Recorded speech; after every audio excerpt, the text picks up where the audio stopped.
Easy, easy! More.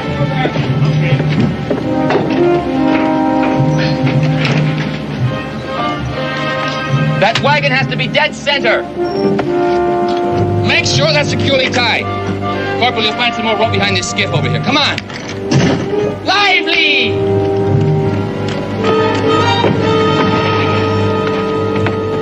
There it is, Daniel. Food, medicine, and ammunition. The difference between survival and total annihilation for Fort Courtney. Well, with any luck at all, we ought to be there in 3 days, Major. 2 days, Daniel. The fort can't possibly hold out more than another 48 hours. Major? The cargo's ready for loading, sir. Very good, Lieutenant. Proceed. Sir, there's one thing more. I'm sure there's been some mistake, but your adjutant just told me that I am to share my command in this mission with some woodsman by the name of Daniel Boone. We can discuss this later. Oh, no, Major. Let him go ahead. He may have come up with some first-rate objection to that backwoodsman. Lieutenant Nolan was only recently transferred here from the east, Daniel. Considering our short notice and all, he was the one officer available who'd had experience with boats. Sir, from what I've gathered, this being a strictly military operation. You called him Daniel, sir? Yes. This is your backwoodsman. Glad to know you, Lieutenant. No offense personally, Mr. Boone. I'm glad to see that you appreciate the situation. Oh, I do. I was just wondering if I could be of help, if you'd mind having me along. Not bothering your command, of course. Well, I see no reason why not, since you put it that way. I'm sure you'll find the trip most interesting. Well, to tell you the truth, Lieutenant, I've made the trip before. Now, the Major tells me you only have 2 days to get there to prevent the fort from falling. Yes, Mr. Boone, that's true. Now, if you'll excuse me, I'm very pressed for time. Lieutenant, speed alone is not the answer. I'll show you what I mean. Here we are. Here's the fort. Now, the river narrows about here, with heights commanding the passage about here. Mr. Boone, I've seen a map of the river before. I've seen the river, Lieutenant. Now, the point is, if the British have thought to station troops anywhere along this river, and the way they block land routes, it's my guess they have. This is the point they most likely have picked. Right above this suspension bridge.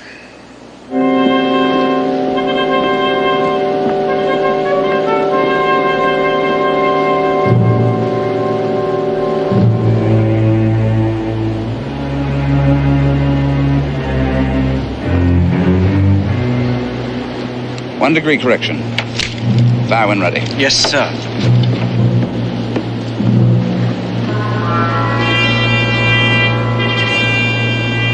One degree correction. Fire!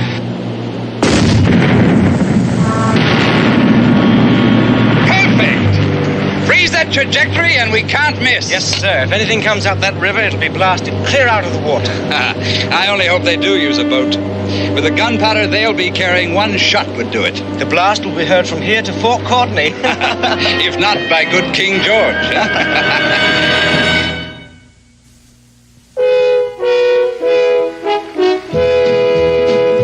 Daniel Boone, what a doer, what a dream comer, truer was he.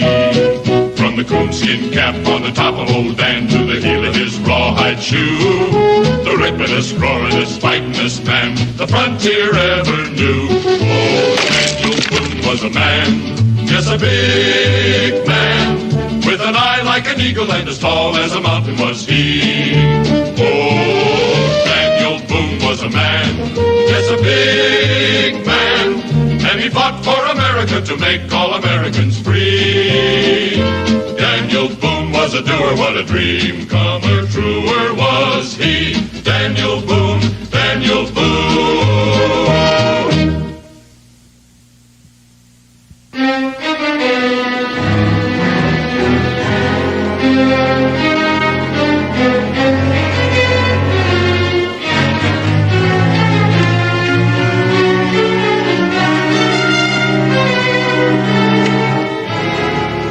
I'd feel a lot better about this expedition, Daniel, if you took those soldiers with you. Well, I'm not one to turn down help, Major, but unless they're Pullman, there's just no room on board. But suppose you do run into a British force somewhere along the way. Well, I don't suppose I could carry enough soldiers in that situation to do any good anyhow. I suppose not, but that young lieutenant. Oh, I think you'll be all right, Major. Just needs a little seasoning, that's all. Gentlemen, the Army needs 5 men to pull that flatboat upriver. Unload, free ride back downstream with the current, 3 days in all. But I need very experienced polemen, because we've got to get there in a hurry. What's the rush, Sonny? Yeah, we ain't going nowhere. I'm on the hurry. You in a hurry, Barnes? I don't see that concerns you. Nobody pulls nothing on this river unless I say so. So where you're going, why, and how much concerns me plenty. Mm-hmm. Well, I would think that you men could use all the work you could get. That's so? I'm still waiting for the answers, Sonny. With time running out, Lieutenant, I wouldn't think we could afford to be too choosy. Mr. Boone, I can't afford not to be. 1 man with character is worth 3 with none. It's amazing you found out so quickly. It's a matter of training, Mr. Boone. You take that man there, he could prove invaluable. He has leadership qualities, experience, spirit. It's pretty fair in the muscle, too. You. You're apparently the one to deal with. I'll need 4 men on the poles and 1 man on the sweep. In the first place, the name is Strunk. Mr. Strunk. All right, Mr. Strunk. You'll do for the sweep. And I'll leave it to you to choose the 4 best men in this lot. Just like that. Where to? How much? I don't think we should tell him where we're... Fort Courtney. And $20 a man. Go soak your head, Lieutenant. We ain't gonna make a trip like that for no 20. Wait a minute, Strong. Why don't you speak for your... Now you make that 30, and we'll think about it. The lieutenant can't afford $30. He was just about to tell you that. Now, if any of you men are interested in this offer, I suggest you start loading those supplies on the flatboat. We'll be shoving off here shortly. Mr. Boone. Wait a minute. Now, Mr. Strunk, you wouldn't want to keep your shipmates from earning a good, honest dollar, would you?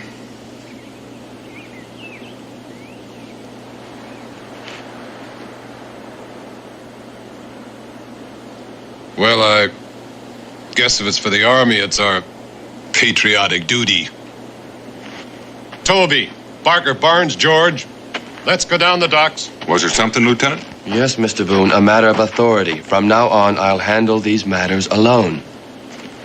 If you prefer. Can we get this stuff loaded first? Fan out down there.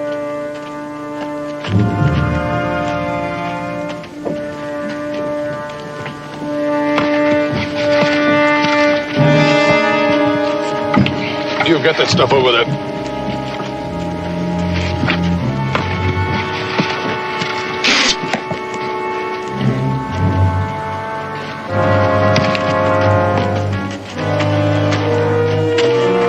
Here.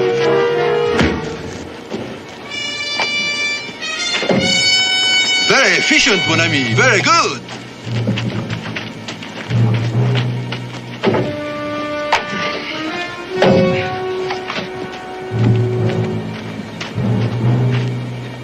Now, just one more.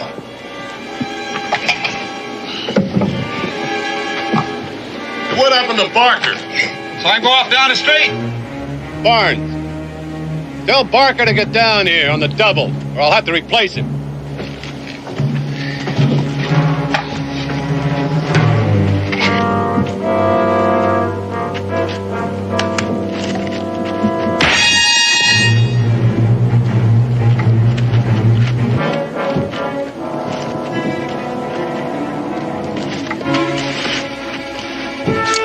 Come on.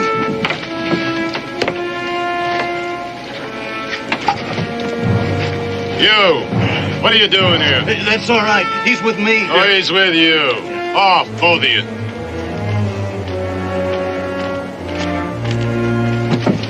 Excuse me, sir.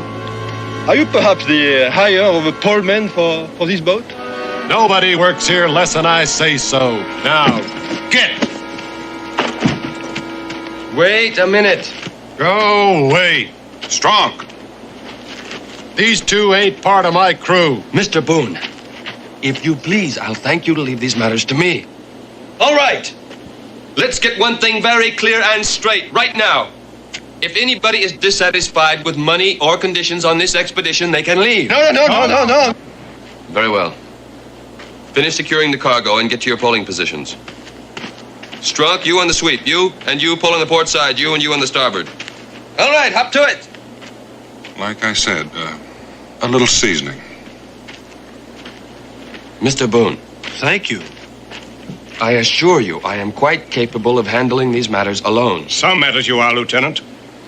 Is there some question, sir, concerning my command? Not in my mind, but for the sake of this mission, you'll take Daniel Boone's advice and you'll abide by it. If that means splitting your command, then consider it split. At my orders. Yes, sir. Hereafter, you will confine yourself to the operation of the boat, leaving all other concerns to him. Yes, sir. And in that connection, your boat appears to be ready. Yes, sir.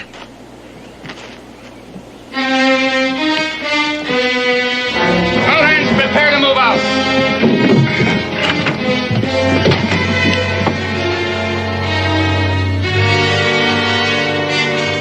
Let's go forward. Let's go aft. Bring her back by starboard.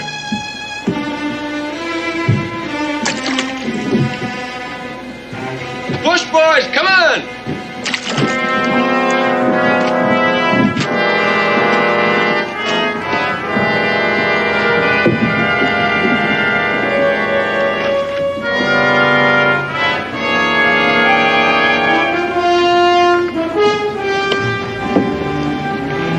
Pull the midstream. Starboard poles, heave. Well, it's easy to see you know your way around boats, Lieutenant. As the Major ordered, I'll perform my function and you will perform yours. I hope there'll be no difficulties between us. See a reason why there should be. I know a man's first command sometimes can be kind of a strain. The Major told you? This is your first? No, I just kind of figured that out. Pull the midstream, heave. You know, Lieutenant, one way to look at this might be that it's kind of a big opportunity. I do. And as long as we keep to our own divisions of responsibility, I won't be held liable for the mistakes of others. Now, I see what you mean.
Parker and Barnes, Frenchie.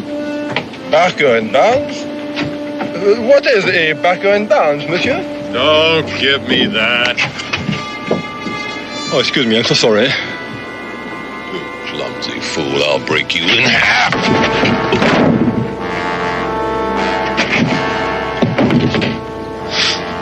Would you perhaps enjoy a bit of sport, monsieur? This is an excellent weapon. Makes a good game, doesn't it? A game you want? Yes. Marbles, bumbledy peg. It's a boy's stick. It's a man's weapon. Mr. Strunk, what are you doing? Back on that sweep before we go aground. You're right.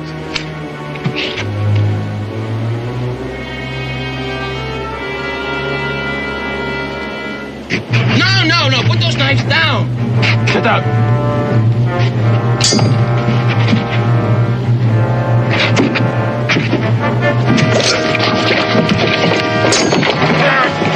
All right, Legrand. Now show him your specialty. I'll be delighted to.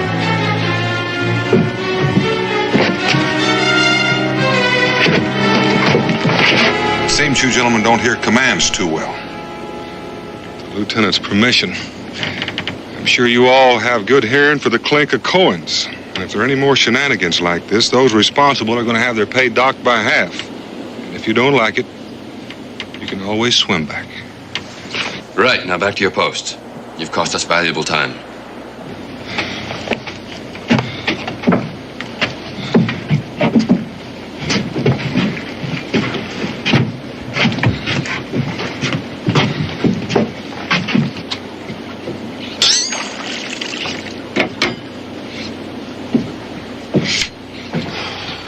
They're spirited men, Mr. Boone. It would be helpful if you could keep an eye on them. Bit early to be looking for the British, isn't it? Well, the British control all the territory along the river. One lookout anywhere along the river reporting our presence could mean the end of our mission.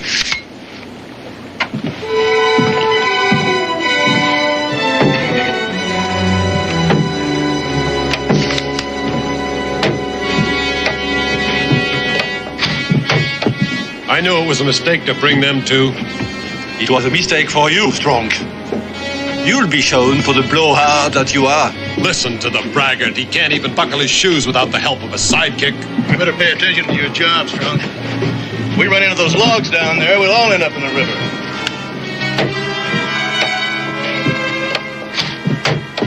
Strong, bring her alongside those logs.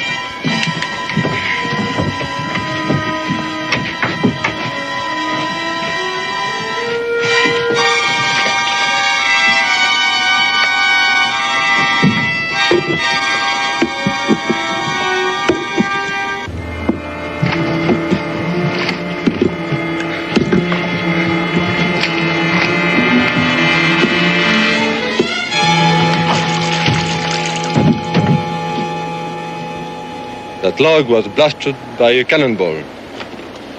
Must have floated all the way down from Fort Courtney. Well, you're right about the cannonball, Legrand, but it didn't come from the guns at Fort Courtney. I'd say this cut hadn't been exposed to the water more than 2 hours. Meaning? Meaning that there's a cannon upriver from us. Most likely British, and more likely commanding the river passage. Look here, Lieutenant. I'll show you what I mean, Lieutenant. We're about here. I'll cut across on foot and scout the suspension bridge. Then I'll hurry as quickly as I can and rejoin you about here. And if you're not at that point by the time we arrive, you expect me to wait? That's right, Lieutenant. Mr. Boone, I can't afford any delays. We can afford to be blown out of the water by British cannon even less. Now listen, that part of this mission is my command, and my orders are to proceed as quickly as possible and without interruptions. I have orders too, Lieutenant, and certainly one of them will be to prevent this from becoming a suicide mission. But what do you expect to gain? If there is a British cannon waiting for us, what can we do about it? We still have to try to push through. No, Mr. Boone, I'm sorry, I cannot. Now, Lieutenant, I don't know what, if anything, I can do until I have a look. Now, in the meantime, despite these buckskins, I think you ought to know I hold the rank of Lieutenant Colonel. I'm ordering you to wait at that curve of the river until I get there. Hold up on the pole!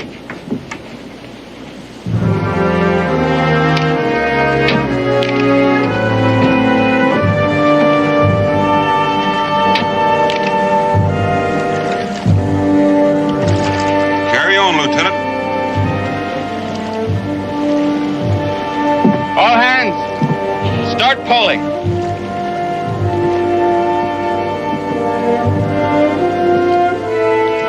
And from now on, you'll pick up your strokes. We've got a lot of delays to make up for.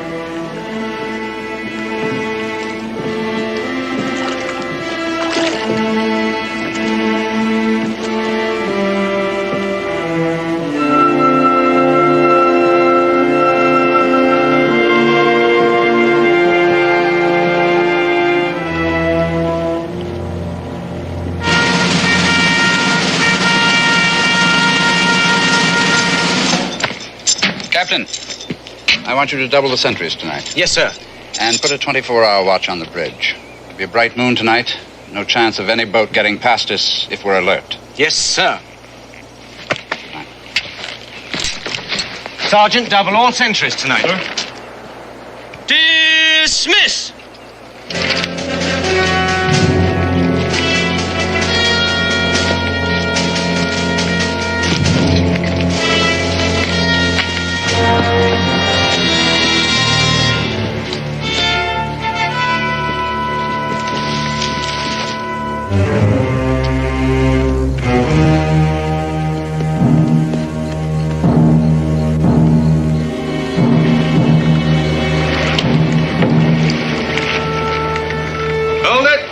This is it.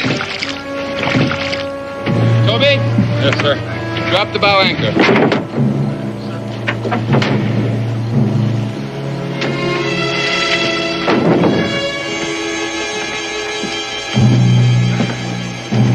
Rest your poles, men. You can break out some food while you're waiting. About time. Cherokee. Yeah.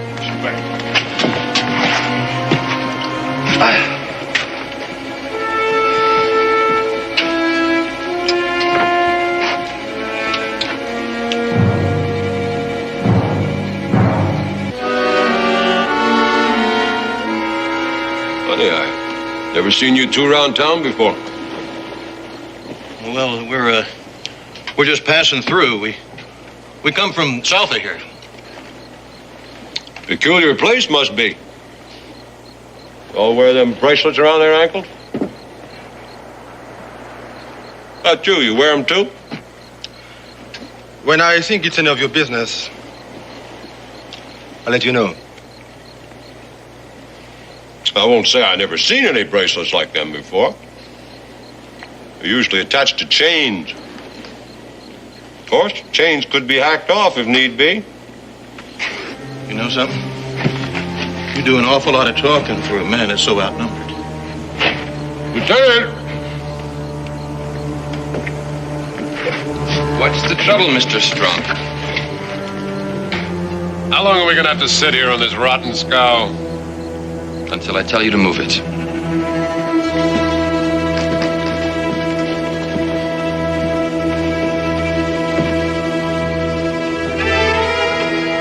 All right, Strong. What are you after? What do you got? Nothing, probably. Except maybe a price on your head. Let's get off this thing. Stand apart! Mr. Strunk, what is going on here?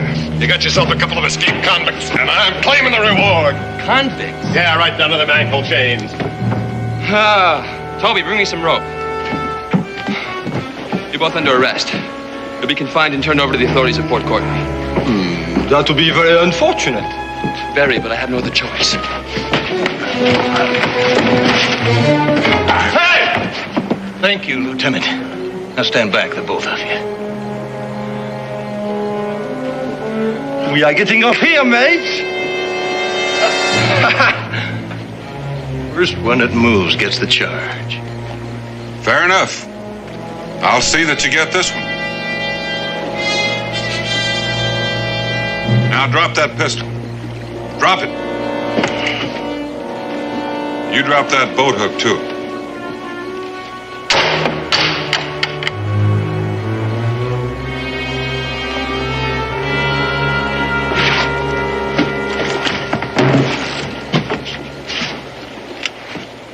Escaped criminals, Mr. Boone.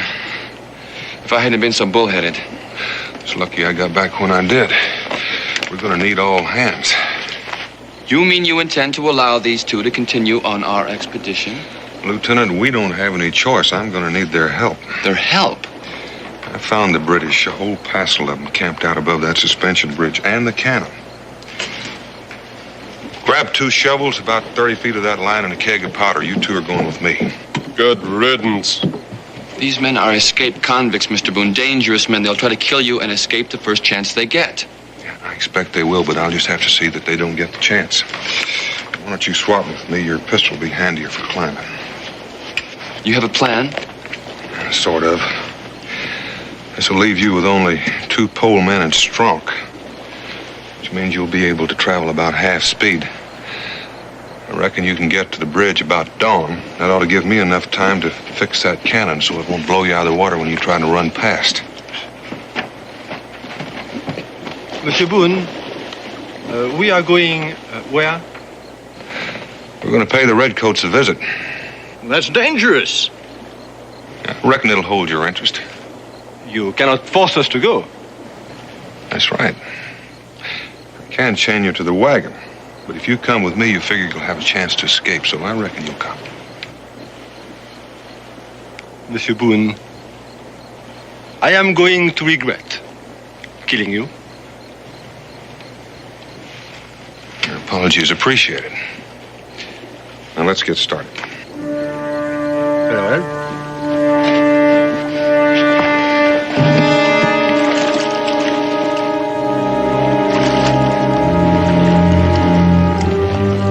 Remember, if you come inside the bridge before dawn, hang back till the sun comes up. Then come by as fast as you can and don't stop for anything, no matter what.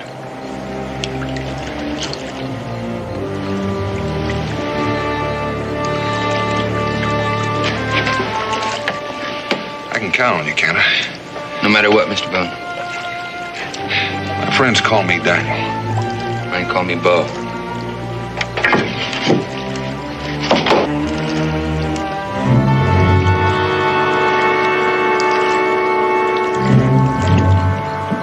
On the bow, up anchor.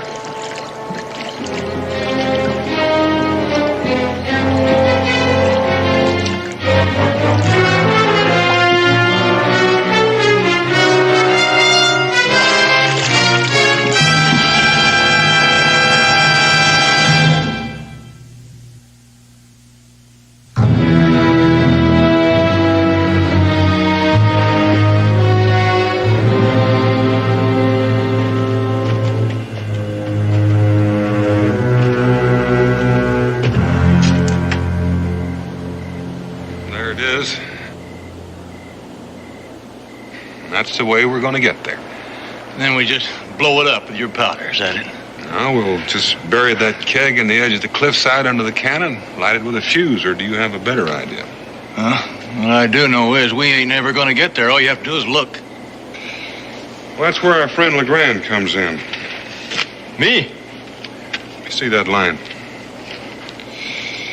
You see that tree on the ledge up there? Yes, I see it.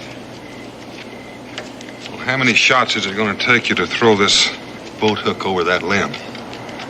I know nothing about throwing boat hooks. Well, I thought you said you were a master of all weapons. I am, but this is not a weapon. Well, I figured you must have thought so the way you've been waving it around. Or did Stronk have you all figured out just to braggart? You think I'm a child, huh? To be maneuvered by such obvious tactics. Give that to me. I'll show you.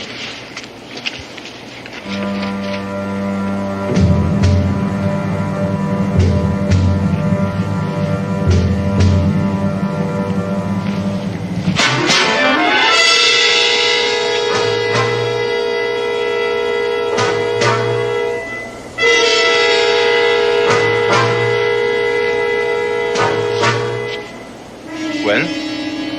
It was fair. Fair? All right, Malloy, you're first. Start climbing. I can tell you right now, nothing's going to come of it. I can tell you one thing's going to come of it. Before the night's over, you're going to be a pretty fair mountain climber.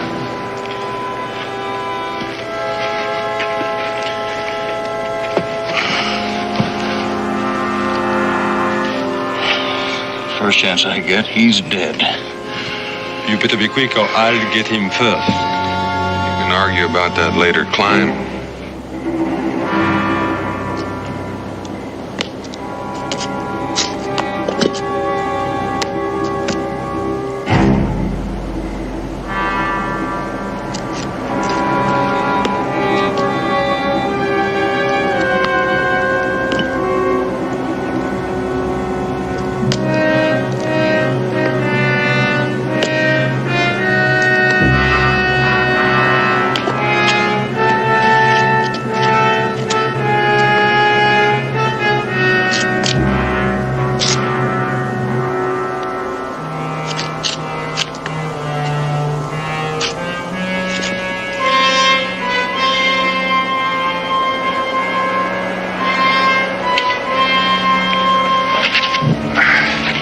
Here, make the barrel fast.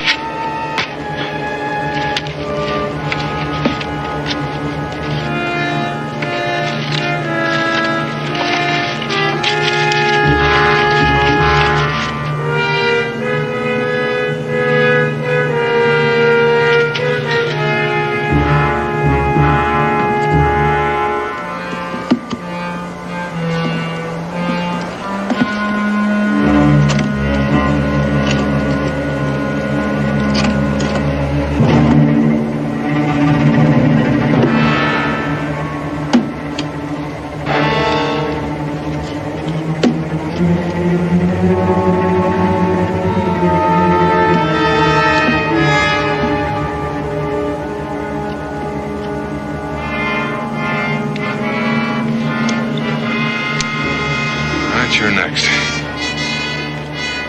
Well, here we go.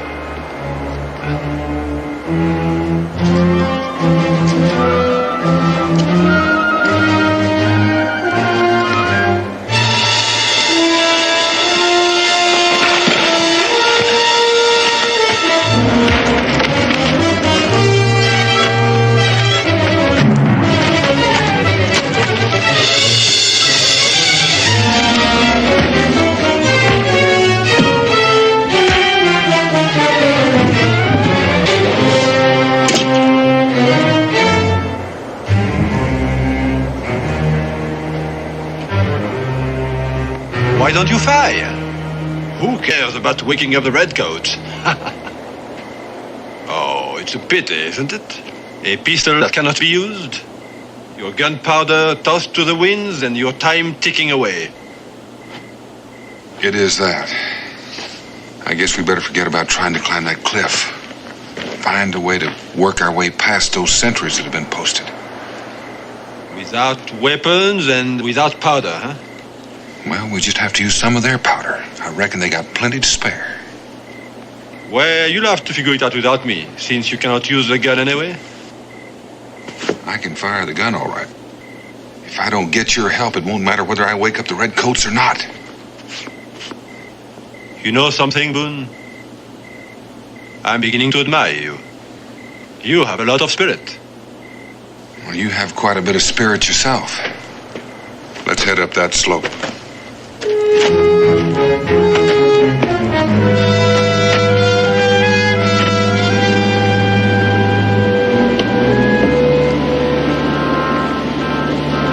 This is as far as we go. Toby, drop that anchor.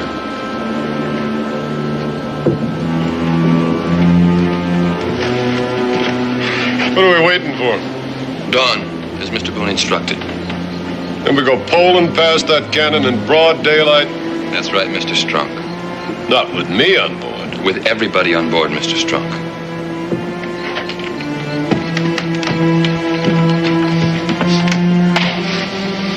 That's what you think.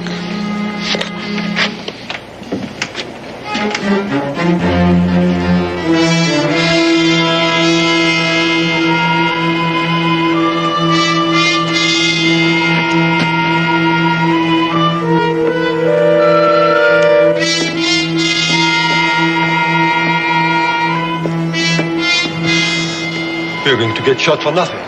We haven't a chance of getting that cannon. See? Shots are coming from the garrison, all right, but they're not shooting at us. Let's keep going. What's the meaning of this? Who's firing? Caught him in the brush, sir. Keep your hands up. Serve you right if you had hit me, you blundering oafs.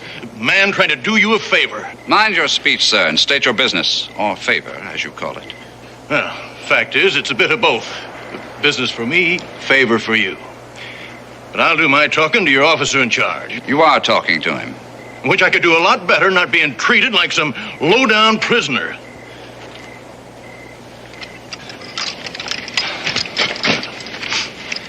Merci.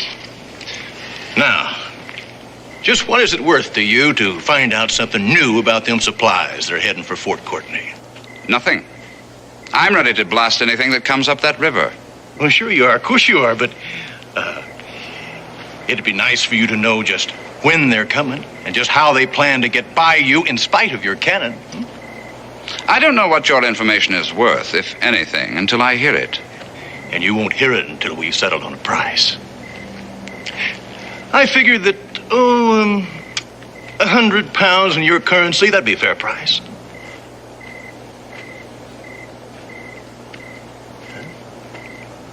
Well, while you're making up your mind, he'll come in here and knock your cannon out.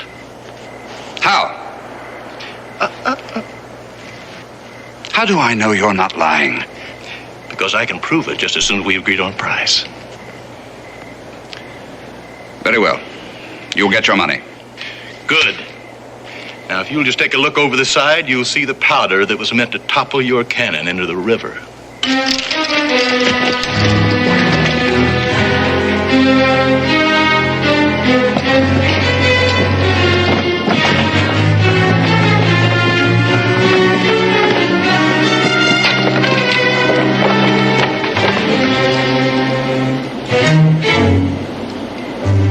Looks like a keg of powder, all right, sir. Splintered, but nothing else. All right. How many men? And where are they now? Well, there was 2 of them last time I saw them. But if the man in charge has his way, they'll disable your cannon before they bring the flatboat with supplies into range. Flatboat, yes. I'd anticipated something of that sort. You'll get your money when that boat is destroyed. You men, guard the approaches to this cannon and shoot anything that moves.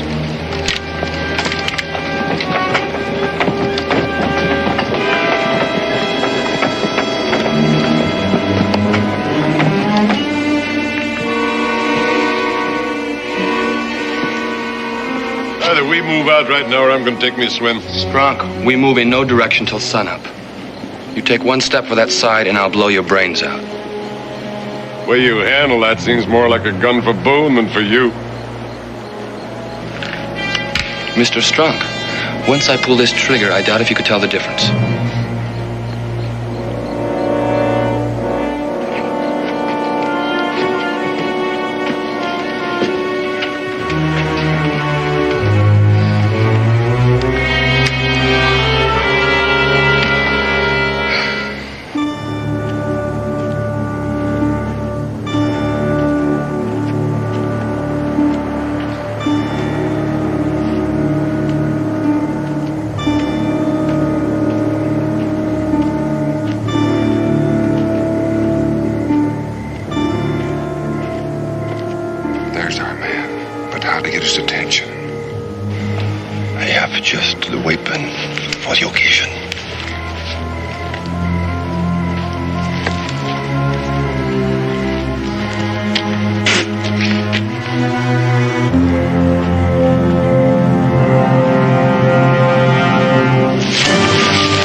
Captain, I want the cannon loaded and ready for firing. If they're coming at all, you should be here presently. Yes, sir. Break out the powder.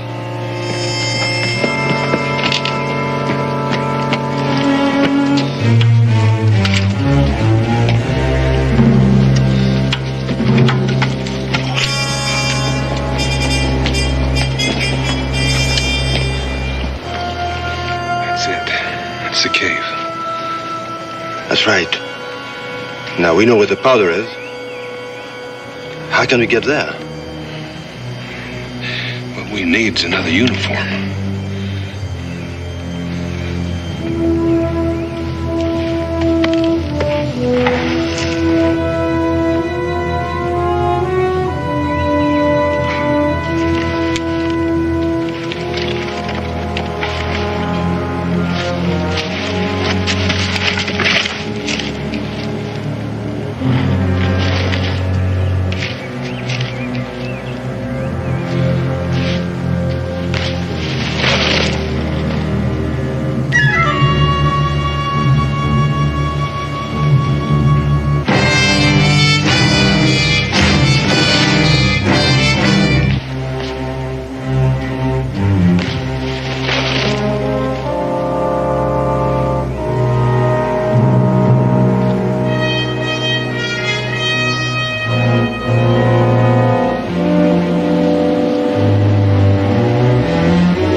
If this is some kind of trick, sir, all you'll get is a bullet.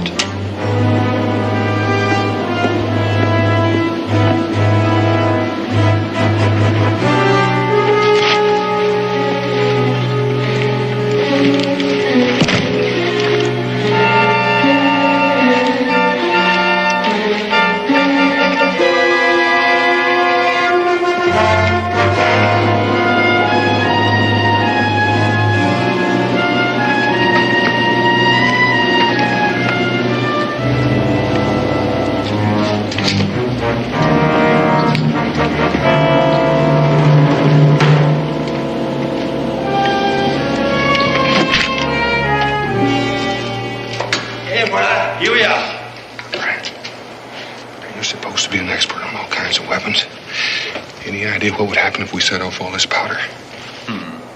A shallow cave like this, the blast would level everything on the outside for quite a distance. That cannon is lined up directly in the mouth of the cave. Yes, but there is first the matter of setting off the explosion without including ourselves in the blast.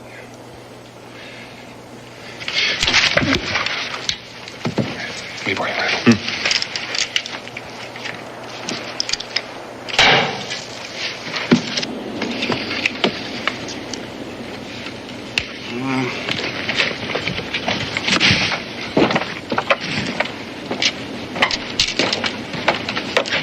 Patience, Colonel, patience. She's got a stripe-happy West Pointer for a captain.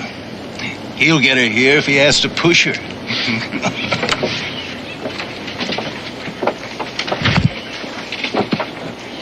Isn't that thing loaded yet? Loaded and ready, sir.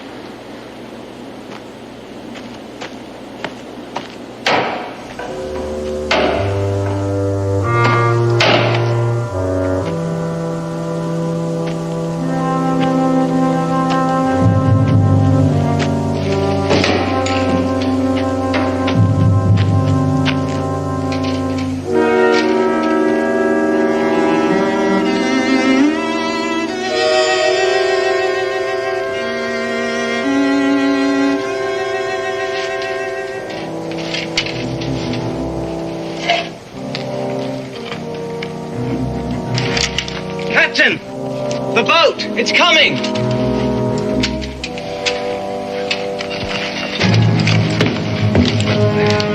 All men to your post! To your postmen!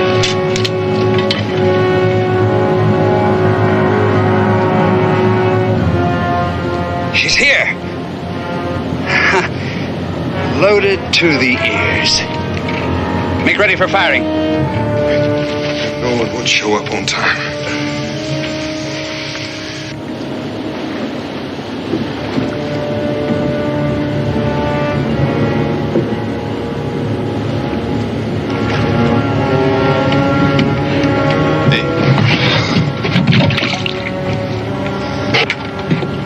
Looks like you're the man. He trusts you. So belt him. Get that gun. I don't want to have anything to do with this. You will if you don't want your head split in about 30 yards. He's just a boy. He's just a lad. He ain't worth 3 of us. As if you're still around to be counted now.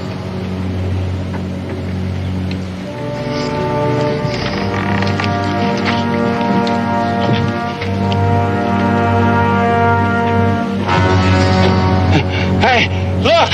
It's the British cannon.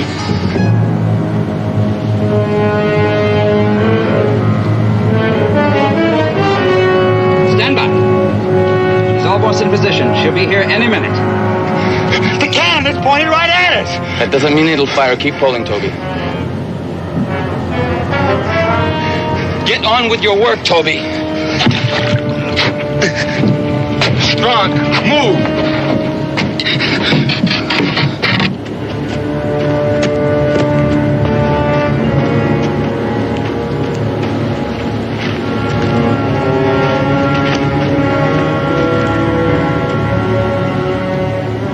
Captain! Quickly, they're almost in position.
finer bunch, Daniel, never! Well, you made out better than I did. Why? What happened? Well, I kind of hate to tell you. Malloy caught me off guard. Turned British informer. And Legrand? Legrand? Well, I guess I lost him in the confusion.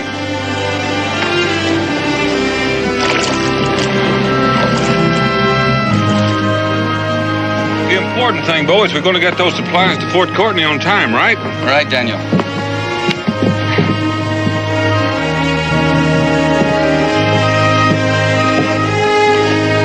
Hey! Ho!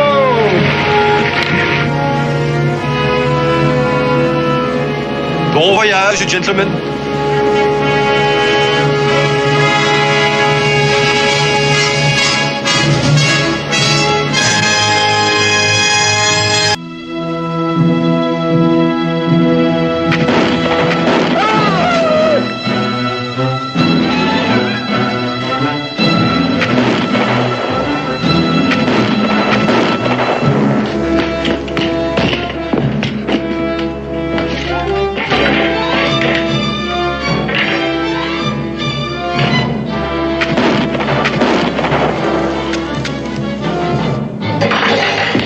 Easy on the powder, we're running low.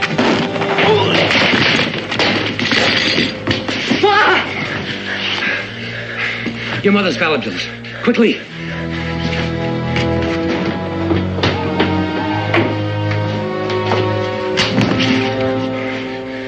Almost $100. Your mother put it up for you. Cal, she was a thrifty woman. Mine, you'd be the same. Don't talk, Pa. Hold them off. Too many of them. Now, you listen to me, son. A man that won't face fact when he's got to ain't worth his salt. Now, use the tunnel.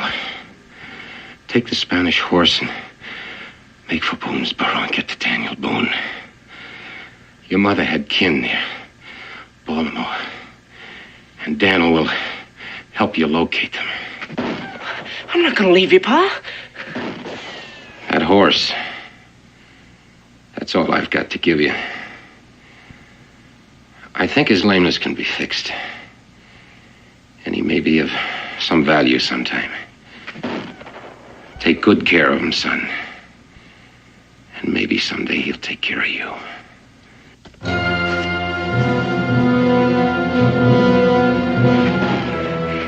Son, we've had our times together. Now get out of here while you still have a chance. Get going. Come on, boy. Get going. Cal. Take care, son. I'll come back with help as quick as I can, Pa.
Daniel Boone, what a doer, what a dream comer, truer was he.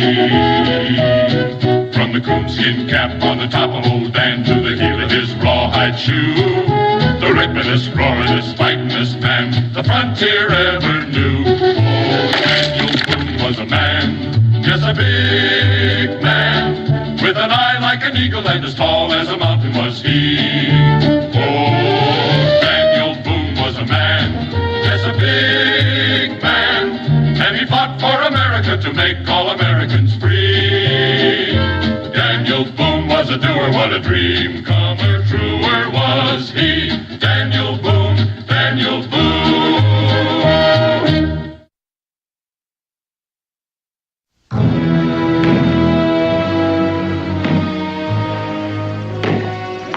Boone! Mr. Boone! Mr. Boone! What's wrong, son? It's Pa, Mr. Boone. Shawnee jumped us right after daylight. Shawnee? Yeah, about 5 or 6 of them. Pa got some before he was hit, but he's hit awful bad, Mr. Boone. I'd have gotten here quicker, but Gideon's still pretty lame. Do you want me to go to the fort for help? There's no time for that, Becky. But, Dan! It's all right. It's likely just some renegades looking for what they can steal. Dan, Calvin's just a boy. You don't know what you might find. Caleb Trevor's his father, Becky. There's something a man has to do, even a young one. He'd never forgive himself if he didn't go back. Have Ezra take care of his horse. Come on, son. Yes, sir.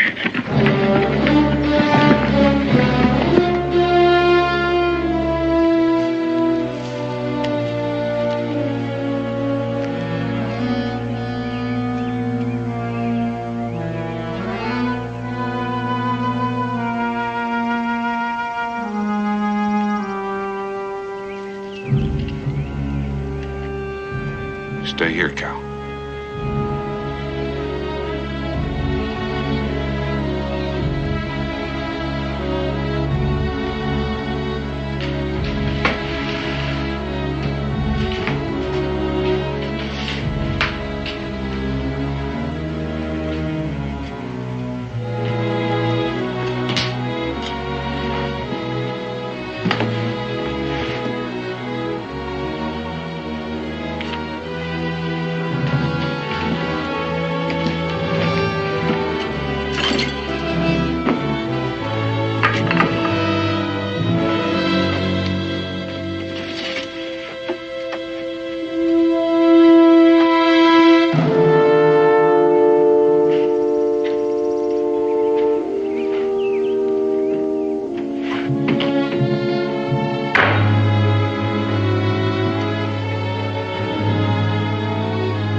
They didn't find him, son.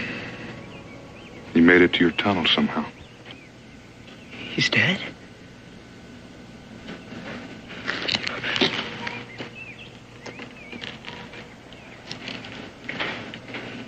It was all Gideon and I had, Mr. Boone.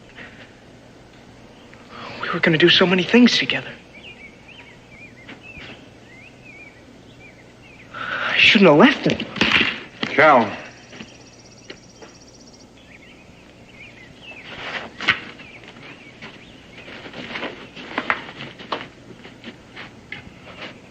Pa said Gideon would be faster than any of them once we got his limp cured.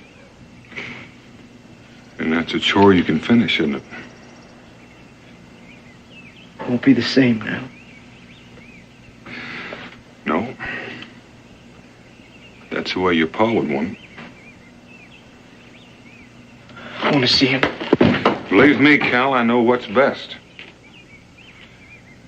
Something to remember, Cal. Nothing ever ends. It's always the beginning of something else. Why don't you go on down to the creek and wash up, get your wind back. I'll be along directly.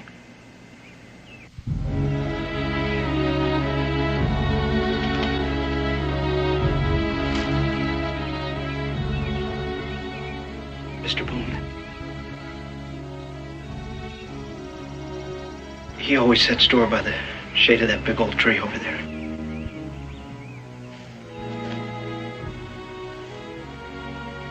Can't think of a likelier place, son.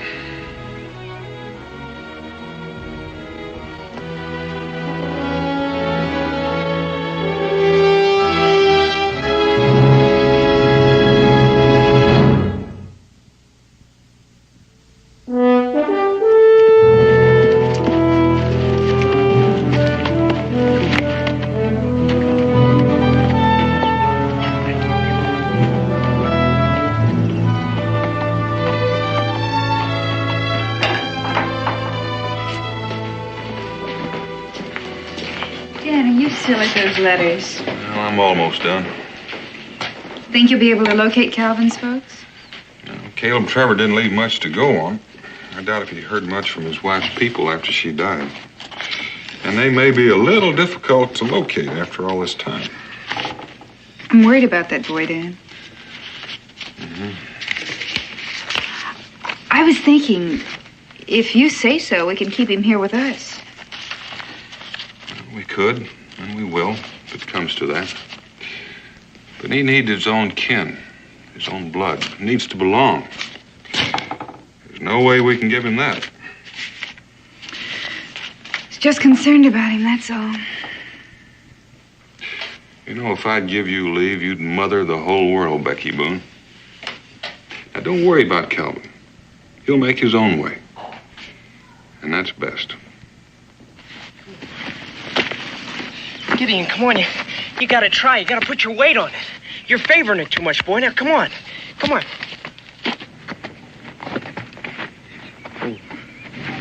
Pa always says animals know what's best for them. Please, Gideon. You gotta get better. Cal? That's the finest looking horse we've seen in these parts. He'll be the fastest, too, in the whole country once that leg of his mends. Well, I reckon he would be if all four legs were sound. They will be. Pa said they'd get well. Did he, Cal? Well, he said he thought the lameness could be fixed. How long ago was it those drovers left him with you? Almost 14 months, but he was getting better. And he was lame when they left him? Yes, sir. But it was that ride over here. I rode him as hard as I could. It sure didn't do that leg any good. But he's got a bowed tendon, Cal. After 14 months with no real improvement, it's doubtful if he can be cured. The drovers knew that. And right now, that tendon's mighty inflamed. But Pa said that... Wait, isn't there somebody who could get him well? I've got $100. I'd be... And that $100 is for your schooling. I couldn't let you do that. I don't mean there's no hope. We can try, and we will. Right now, he's got a fever in that leg. And that's the first thing we've got to take care of. Cal, what do you reckon would draw that heat out of that leg?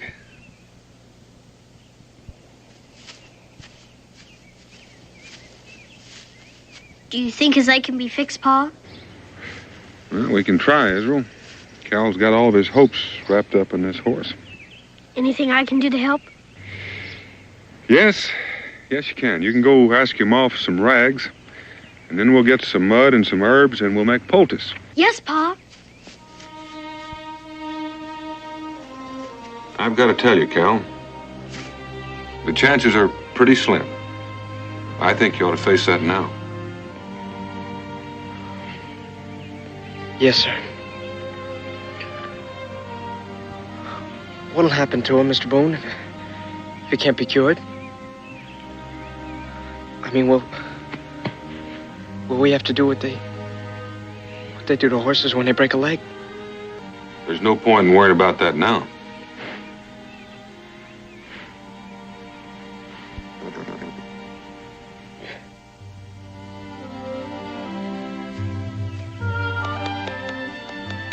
Just pat that on the sore part, Cal. Yes, sir.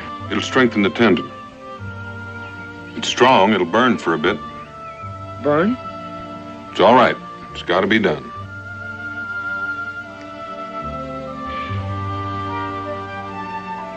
It's going to need a little exercise to keep him stiffening up.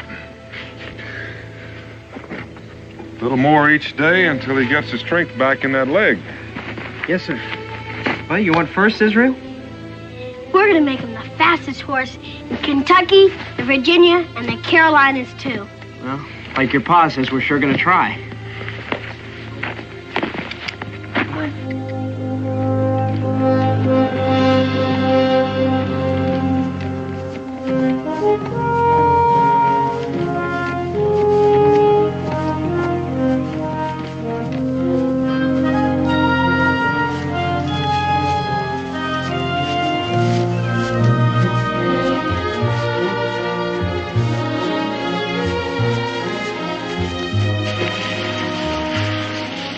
Good, Pa. Oh, boy. Good. Inflammation's gone down. You can start riding him a little in a few days. Give him his rub down. Yes, sir. Come on, Gideon.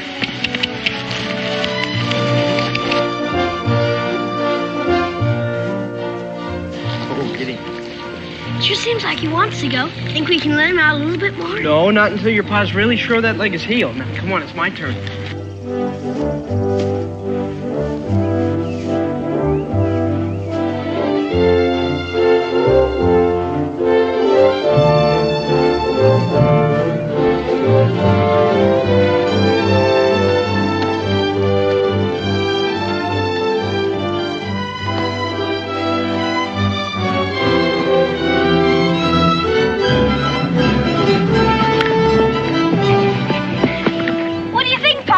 Well, looks like you got him warmed up enough.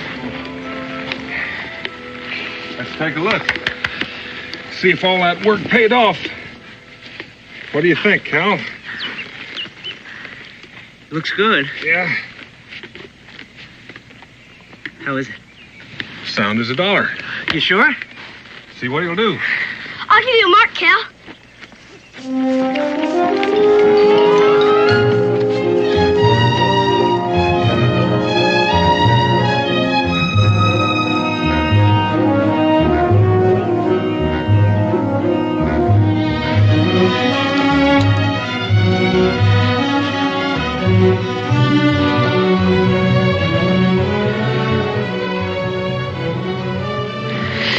All set, Gideon?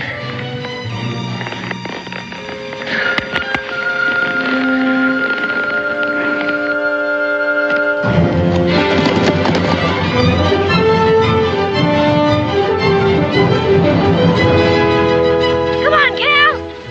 Come on. Come on, Gideon. Come on, go. Go, Gideon. Come on. Come on. Atta boy, Gideon. Come on, come on. You know, Dan, another time in another place, you might have been a real sport. Yeah, might at that. It's quite a bit of horse for that boy. Calvin's quite a boy. And you did a proper job on that animal's leg. Yeah, if it holds up, you can't tell about one of those things. But you put it to the test. Oh, I almost forgot. Cincinnatus gave me this as I was leaving the fort. Came in on a trader's wagon. Come on, Cal. Come on, Gideon. Come on. Come on, Cal. Try it out. Come on. Cal! Israel! Cal!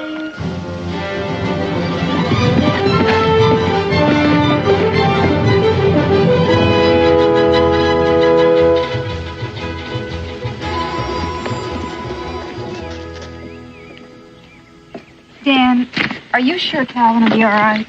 Becky, I won't leave him in Williamsburg until I'm sure he's in the right house.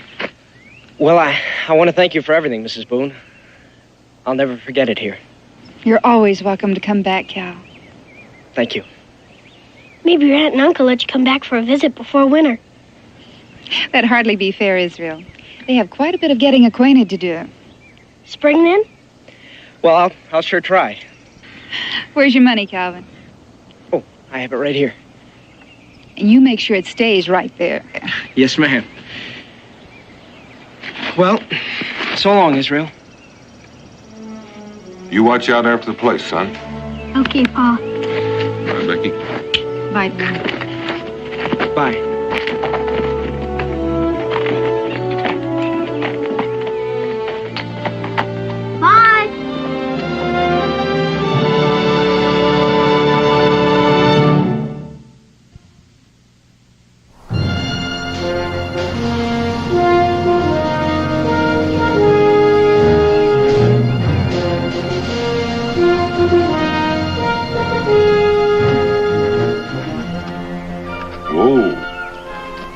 We may be here 2 or 3 days, Cal. Long enough to find somebody fit for you to travel the rest of the way with. How would it strike you to sleep in a real bed tonight? It'd strike me fine. And, no fault to your camp doing, Mr. Boone, but a kitchen-cooked meal go pretty good right now. I think we passed a stable back there. Why don't you see to Gideon and I'll go find the landlord? Thank you.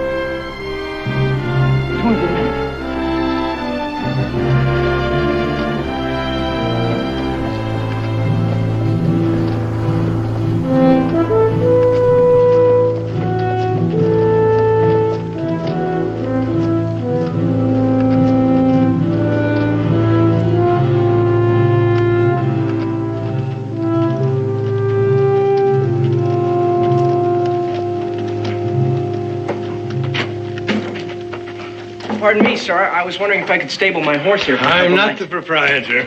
Oh, well, is this gentleman over here the proprietor? No, he is not. He works for me.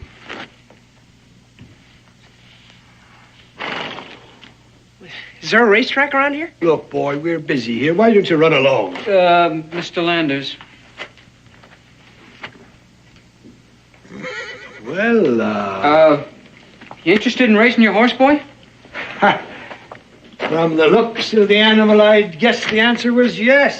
Well, yeah, tell me, boy, have you ever raced your horse? I've never even seen a real race, not like that one with the jockeys and fancy duds and all. Oh, it's the spectacle of a lifetime, the sport of kings, you know. And those fancy duds, as you call them, are racing silks. Every stable has its own colors these days for pride and identification. Of course, it takes money, you know. Entry fees and all. Oh, well, all I've got's $100, but I'm sure that Gideon could beat anything. Whipper, show the lad our colors, eh? Whipper, there's my jockey. And my name is Landers, Jeremiah Killingsworth Landers. How do you do, sir? My name's Calvin Trevor. The pleasure is mine, young man. And where are you from, that you've never shared a sportsman's finest hour? Boonesboro, sir. Boonesboro, Kentucky. Daniel Boone settlement, huh? Well, that explains your ignorance of the finer things of life. Let's just see how that cap fits. How's that? Right, smart. Yes, sir. Come here, Whipper. Look at the lad. He makes a fine-looking jockey, eh? I envy you, boy, what you've got to look forward to. Gideon, eh? Belong to your pa? No, my pa's dead, sir. Gideon's just about all the family I got left. I'm sorry to hear that, my boy. Splendid animal. Splendid. But if you don't mind my saying so, a pretty poor way to keep him.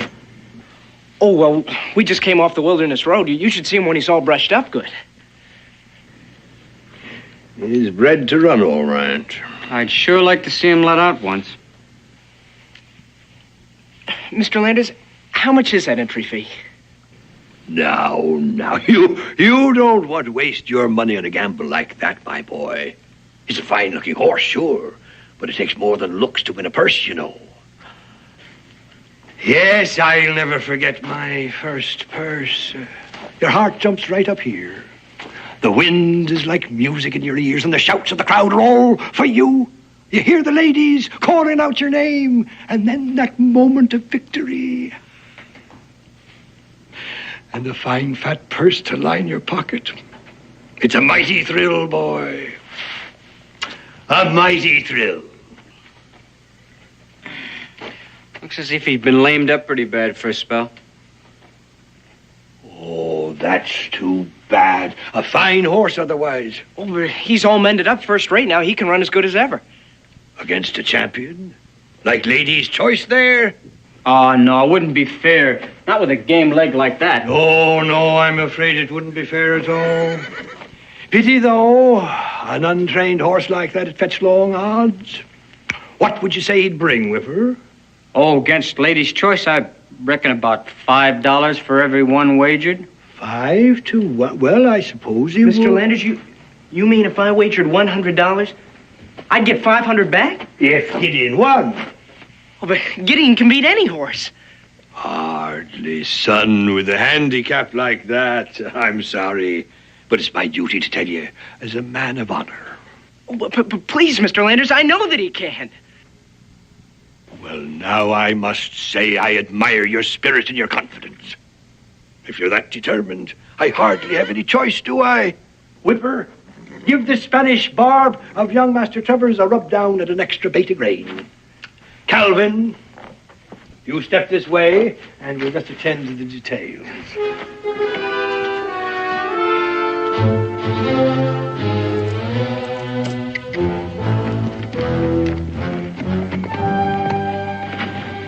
But, Mr. Boone, my pa said that Gideon would take care of me. He wouldn't want you to get it that way. But, Mr. Boone, don't you realize... And I'm sure he wouldn't want you to risk all the money you have in the world. But Gideon won't lose. Cal, you've never even seen Lander's horse race, and chances are you've never seen a horse race. And yet you're willing to put yourself up against a man whose business is horse racing. Please, Mr. Boone, I don't think I've been cheated. I was the one who wanted to race. I'm sure he made it seem that. But I know that Gideon will win.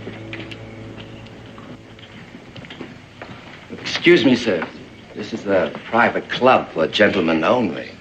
Oh? Well, do you have a gentleman by the name of Jeremiah Landers here? Mr. Landers? Who shall I say wants to see Mr. Landers? There he is. Mr. Landers? Well, friends of mine, O'Connell, what can I do for you, young man? Mr. Daniel Boone, Mr. Landers. The famous frontiersman, Mr. Boone. It is a pleasure. Well, that remains to be seen. You are the gentleman that enticed this boy into wagering every penny he has, aren't you? Mr. Boone, I beg your pardon, but those are harsh words. Just plain talk, Mr. Landers. Did Calvin tell you I enticed him? No, but as a matter of fact. And since you weren't present, you're making a total assumption. The wager was made in good faith, Mr. Boone, on both sides. At the young man's insistence, I was scrupulous about that. Oh, I'm sure you were, Mr. Landers. I know your kind. You dangle the bait in front of a fish, and when he bites, it's his idea. I resent your tone and your implications, Boone. I don't blame you. Now, are you going to return this boy's money, or are you? You mind your manners, mister. Boone, I fail to see how any of this concerns you. Daniel Boone, what are you doing in Williamsburg? Squire Breen. What a pleasant surprise. The Turf Club is honored. Calvin Trevor, Squire Breen, an old friend. How do you do, sir? Pleased to know you, son. Is there some problem, Daniel? Well, there won't be if this gentleman will return the money he took from this boy. Took, Daniel? Now, he called it a wager. Squire, I protest this indignity, and on club premises. Gentlemen, there is no need for public display. Will you follow me, please?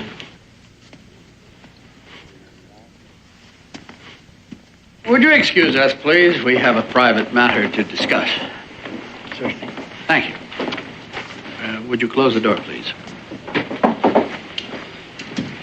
Squire Breen, I am not accustomed to this sort of treatment. I realize this man is a friend of yours, but frankly, his inferences and his accusations cannot go unchallenged. I demand an explanation. All right, Mr. Landers. Suppose you present your case. Well, it's very simple, Squire. The lad here has a horse he fancies. He importuned me at the stables, and taken by him and by his horse, I foolishly, it seems, agreed to a match race. With a $100 bet, a professional jockey and one of the fastest horses in Williamsburg. At 5-1 of my own money, Boone, show me anything wrong in that. If Mr. Landers is guilty of anything dishonest or dishonorable, the Turf Committee is empowered to permanently bar him and his horses from every racetrack in the country. He will never race again. You do own the horse, son? Yes, sir. You understand the wager with Mr. Landers? You made it willingly? Yes, sir. You see, some kinfolk near Baltimore offered to take me in. And, well, I reckon they're on kind of hard times. Leastways, they couldn't come and fetch me after my pa died. Yes, go on. Well, I had this $100, and it didn't seem like much for anybody with an extra mouth to feed. But $600 now, that seemed more like a fair amount. Maybe get me some schooling, too. You see, Squire, Calvin has never ridden in a race before. His horse is untrained. That horse and the $100 is everything this boy has in the world. He did make the wager, Daniel, and he is a free agent. You understood the risk? Oh, yes, sir. Well, we all realize you're inexperienced, son, and we don't want you to feel that you're being intimidated. That is, we don't want you to think that you will be made to accept the wager with Mr. Landers if you feel that he has in any way been unfair to you. Now, if you do, now is the time to speak up.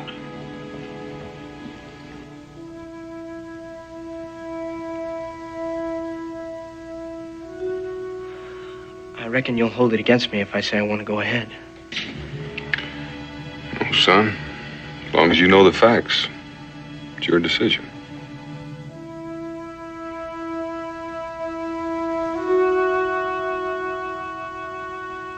I want to race, sir.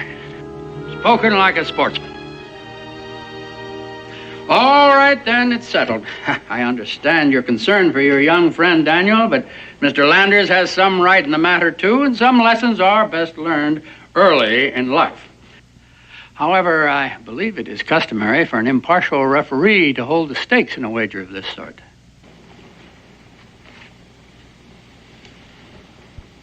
You do intend to cover, do you not, Mr. Landers?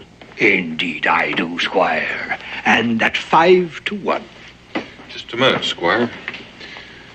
As long as we have to have this race, it seems to me that odds of 5 to 1 against an inexperienced rider and an untrained horse are rather unfair. Valid point, Mr. Boone. I think 8 to 1 would be proper in the circumstances. Don't you agree, Mr. Landers? The race will be run on the meadow on my property. Any objections, Mr. Landers? Not for me, sir. Will 9 o'clock in the morning be acceptable to both parties? Suits me fine. Yes, sir. Then it is settled.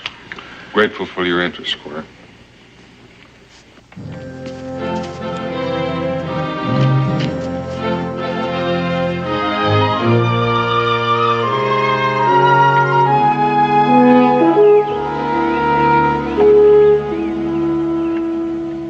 Looks like he's ready to go. Sure hope I am. How do you think he's going to take to this racing saddle? He probably won't like it right off, but he'll get used to it. How are you going to take to it? Well, grip harder with my knees. Cal, I kind of bore down on you this morning, but don't try to remember everything I told you. Oh, I'll remember. I'll stay low over Gideon's neck so the wind won't slow us down, and I'll hold him in at the start of the race. Right, it's dangerous to get too far behind, but you have to have something left for a finish. And Cal, stay away from Landers' jockey. Don't let him crowd you. If he's anything like his boss, he'll have a few tricks up his sleeve. I'm just telling you so you'll be prepared and he won't surprise you. Good morning, Daniel. You two ready for the big race? Ready as we're going to ever be. Here, Calvin, something to boost your morale. I'd be proud to have you wear the green silks for your first race. Better get them on right now. It's almost time for the race to start. Yes, sir. Thank you very much. I'll take Gideon out the vet. You want me to give that kid a real dusting? I don't care how you ride this one, Whipper, as long as you win. I can't wait to see the look on that big backwoodsman's face when the bar's foreleg gives way. Yes, get in front and let the boy eat a little dust. Go good. I wasn't too sure Gideon recognized me in this outfit. You look fine, boy. Come on, I'll give you a leg up. Gentlemen, your attention, please. It is now time to race. The course for the race will be this straightaway meadow track. You will start at the pole at this end of the meadow. Race between these poles, around the pole at the other end of the meadow, back up the track with a final turn around the starting pole to the finish line here. The signal for the race to begin will be a shot from this pistol. Are there any questions, gentlemen? No, sir. Take your horses to the starting line. Good luck, Cal.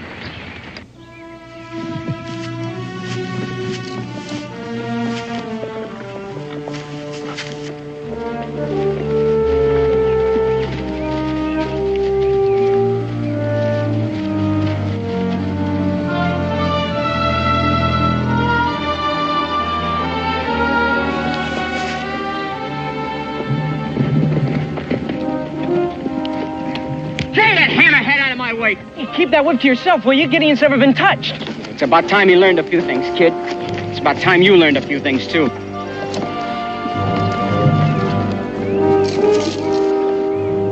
Riders ready?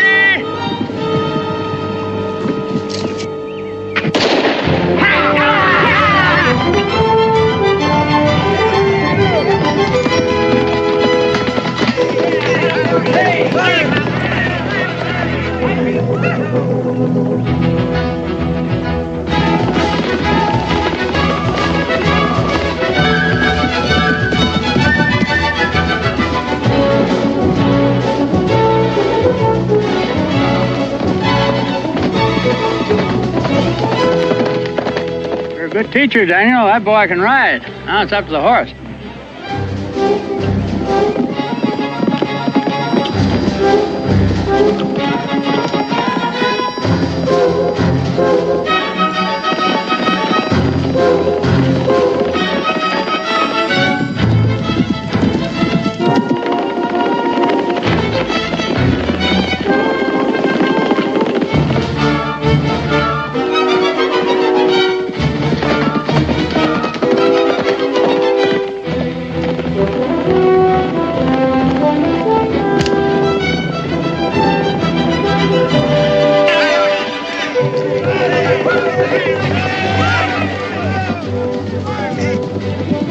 Ride him, boy, ride him. Come on, Carol.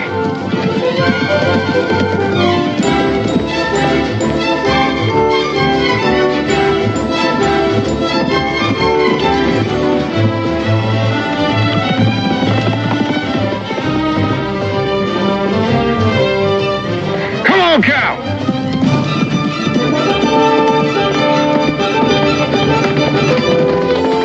You won, Cal! You won, boy! You won, Squire! You know what that horse would be worth on any track in Virginia, Daniel? $1,000, as he is, without any training. Well, I reckon he's worth a lot more than that to Cal about now. He did it, Mr. Boone. He did it easy. The two of you did, Cal. Splendid ride, son. Splendid. Mr. Landis.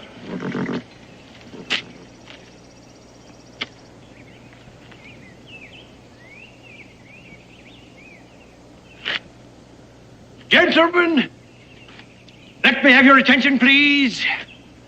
I have an important announcement to make. My associate, Mr. Slade, here, has just brought me proof of something he suspected when he first saw the winning animal in this race. I have been betting against my own horse. What do you mean, Landers? I mean the Spanish Barb actually belongs to me. Under the circumstances, I declare this race a no contest, and I demand that all the wagers be returned at once. That's what he's been up to all along. He's been after Gideon right from the start. This is highly irregular, Landers. But, Squire, I have the proof right here. Whatever that is, you cannot declare no contest on your own. That's a matter for the Turf Club Committee. Yes, Squire, but let them get at it quickly, please. The horse really belongs to me.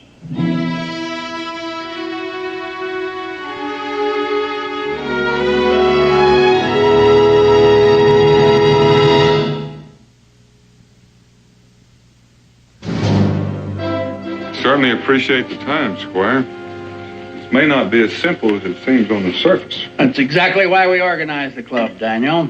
We volunteer our time to settle any disputes as fairly and amicably as possible. You can't ask for more than that. Well, gentlemen, I'm happy to say I think this will not take all day. Here is the bill of sale. And I have all the other documents with me. Gentlemen, I have a bill of sale for a yearling Spanish Barb that was bought in at auction in New Orleans.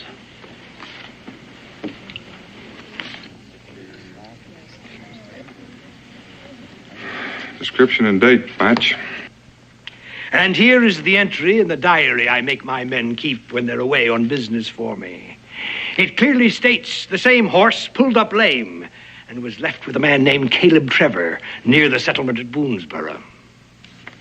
There's no question but what it's the same horse.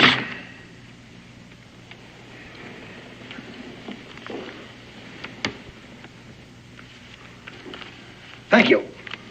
Now that's settled, we'll take possession of the horse. Hold on a minute, Landers. Is that the decision of the committee? I'm afraid so, Mr. Boone. I'll get the horse. Why don't we send somebody with him? He and that boy could sneak that horse of mine so far away I'd never see him again. Contrary to your opinion, Daniel Boone is hardly a thief, Mr. Landers. Well, Squire, we'll see. But if it comes to that, I'll not hesitate to ask the constable to issue a warrant for their arrest. I'm afraid you're ahead of yourself, Mr. Landers. Our only concern here is the good name of racing in this community. Whatever legal steps you take is your own affair, Mr. Landers. However, as usual, what you do will be judged by this committee as a measure of your fitness to be an acceptable member of this organization.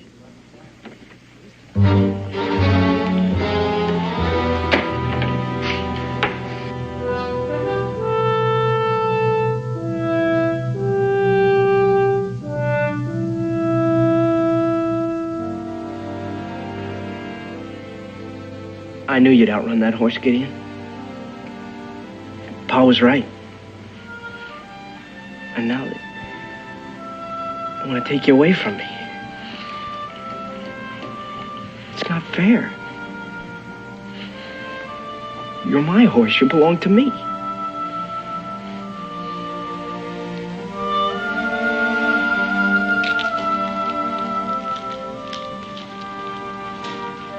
You know, we don't have to race anymore.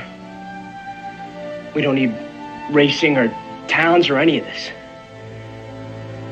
You and me, Gideon, we can make out together. Nobody will be able to stop us. We'll light out of here so fast I'll never know the difference.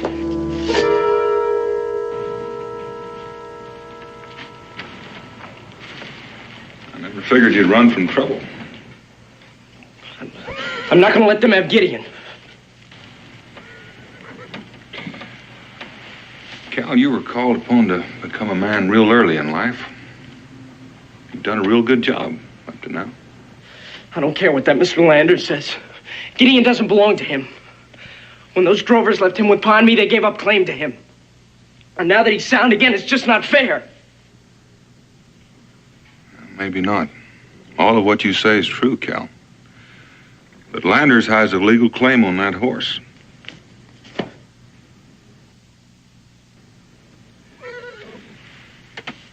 Cal, we've all got to respect and abide by rules, whether we personally like them or not.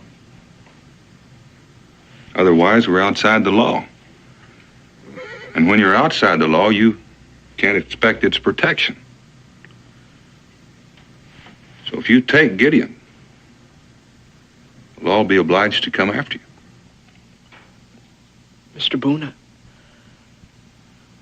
I just can't give him up. My pa said for me to hold on to him. I knew your pa, Cal. I'm sure he said a lot of things that might help at a time like this.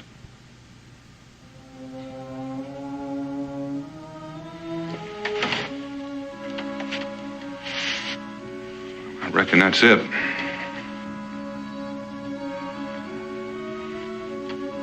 I'm sorry you feel that way, Cal. Mr. Boone?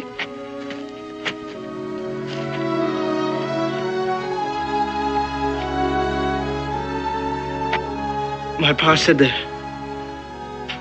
a man who couldn't face up to facts when he had to wasn't worth his salt.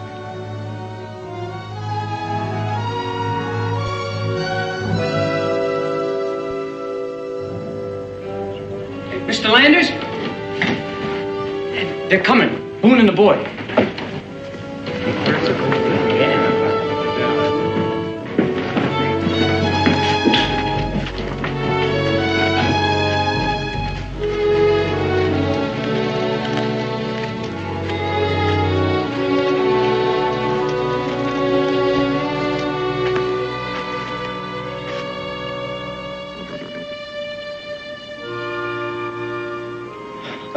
I'm ready to abide by the committee's decision, Mr. Breen.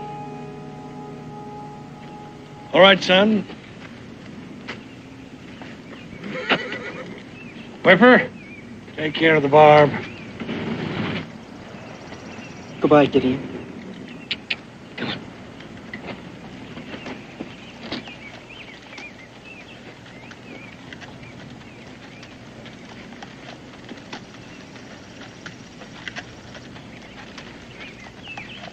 Well, now that that's settled, gentlemen, I'd like to buy you all a drink. There's one thing that's not settled yet, Mr. Landers. The wager. That's ridiculous. It was a no contest. Well, now, the way I see it, it was a wager that one horse would beat another. Ownership has got nothing to do with it. Gentlemen, The decision of the committee is unanimous. In the interest of sportsmanship and fair play, we hold that the race today was a valid contest. And the wagers staked shall now be the property of Master Calvin Trevor. Squire free. You still got the horse at a bargain, Mr. Landers. Of course, if you would be interested in selling... Just 1 minute, Squire. There's still a small matter of paying this boy for taking care of his horse these past 14 months. A valid point, Mr. Landers. All right. At 85 cents a week, $50 ought to take care of it. That may be the going rate in Williamsburg, but it's different in Kentucky. Now, just a minute.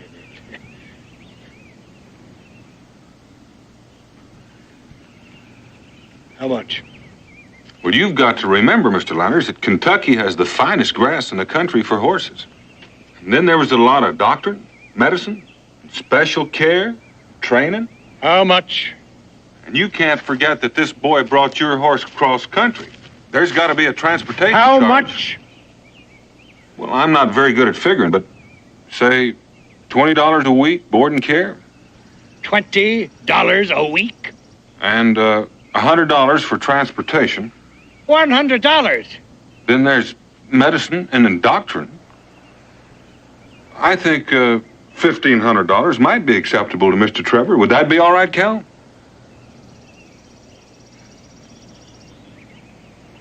Are you going to stand there and sanction this highway robbery? Well, your drovers never made an agreement with Mr. Trevor, I understand. Therefore, it seems perfectly proper for Mr. Trevor to present his bill for services rendered. For $1,500? Ha! What? It's more than the horse is worth. There might be a way of settling this, Mr. Landers. If you were to give Cal here a bill of sale to that horse, he might call the whole thing square. Sounds like a sensible solution. That is, if it is acceptable to Mr. Trevor. Boy, it sure is.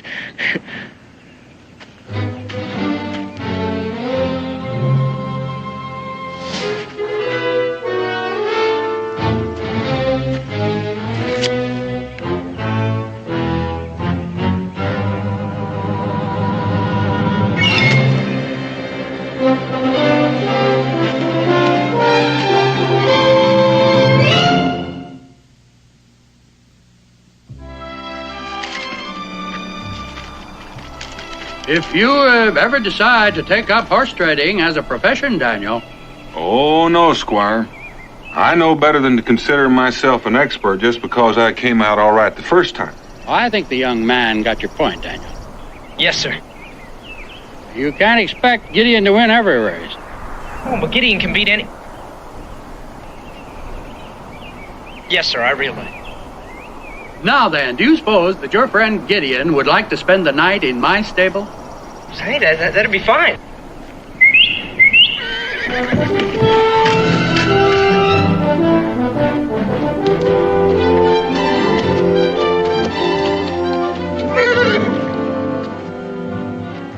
Well, I'd be honored to have the two of you spend the night with me, too. We could talk about getting Calvin to Baltimore over supper. I might even take him over myself. Well, now, Squire, you wouldn't have in mind Gideon taking on some of those high steppers in the city, would you? I might. I just might.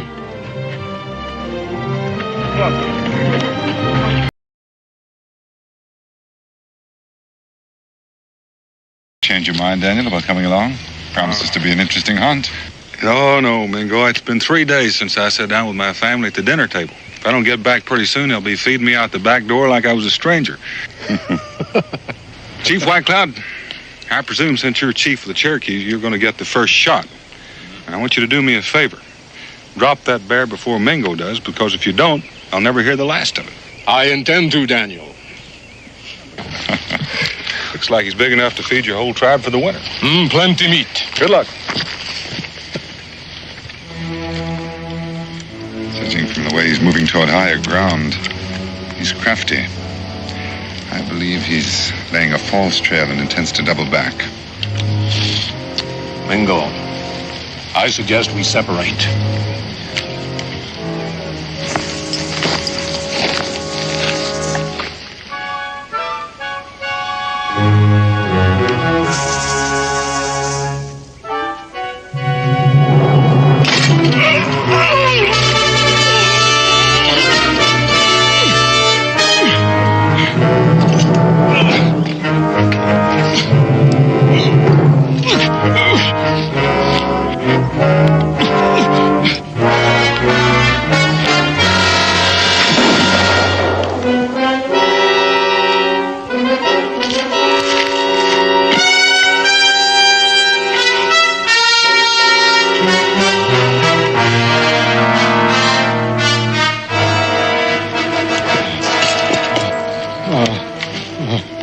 Mingo, man.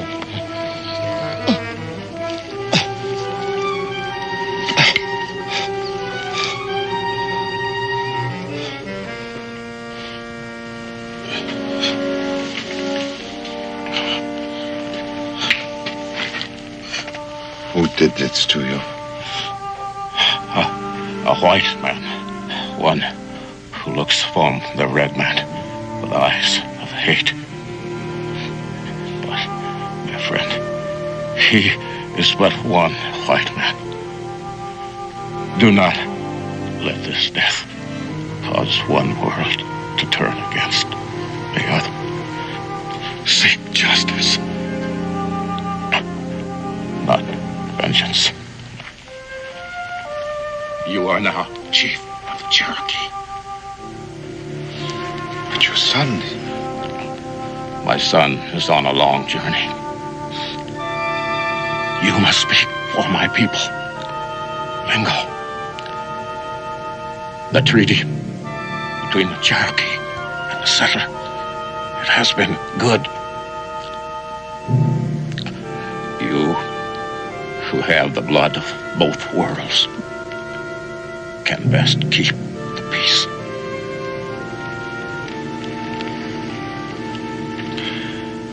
It will be difficult when the braves find out it was a white man.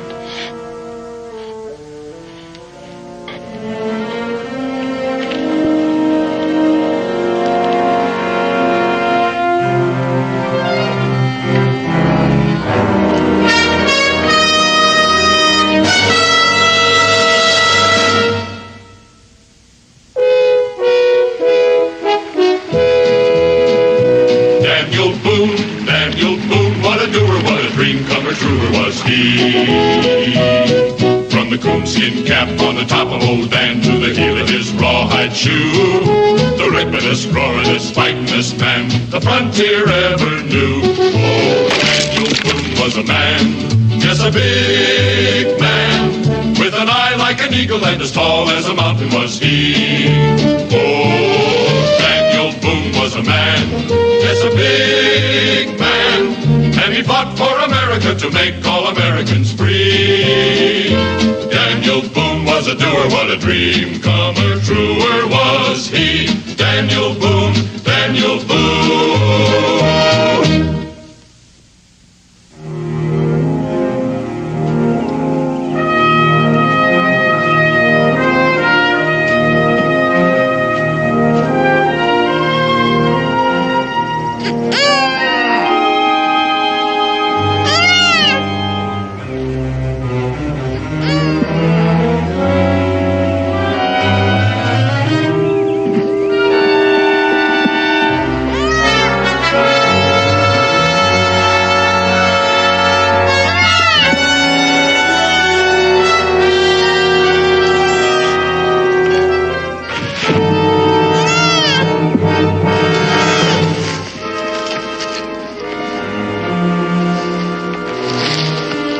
Jiffy. Stay put, mule. Stay put. Back, back.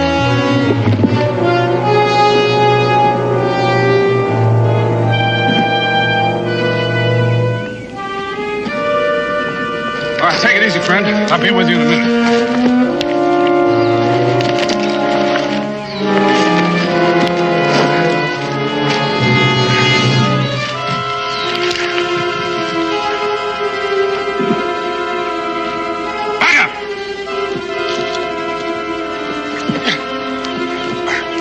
Get your hand on it.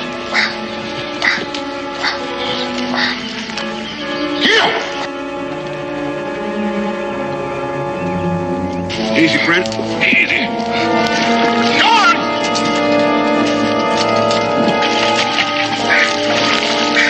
All right.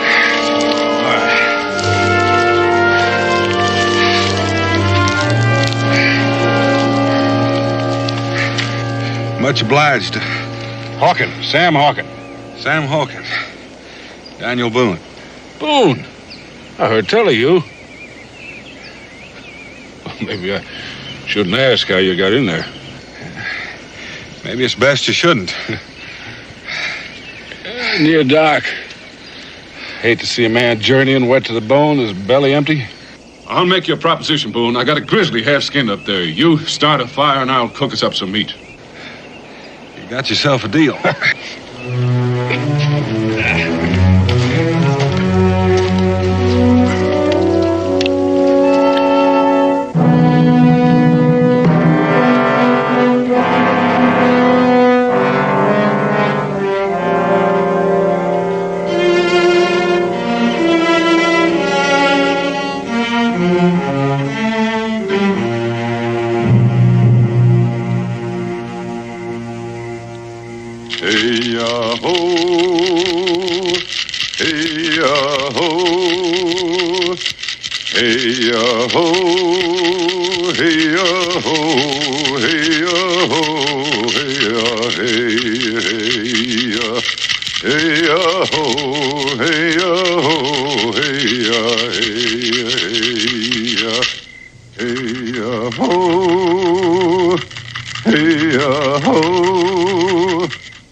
The white man has broken the treaty, murdered our chief.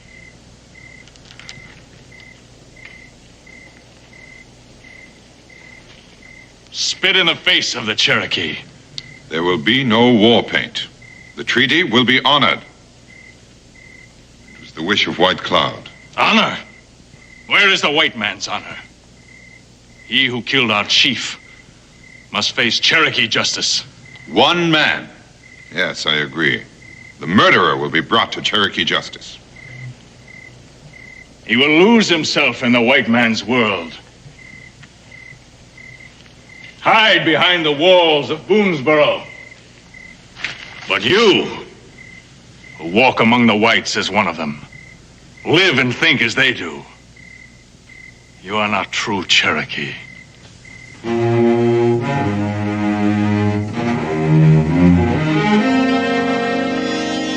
I will find the murderer of our chief, and I will kill him.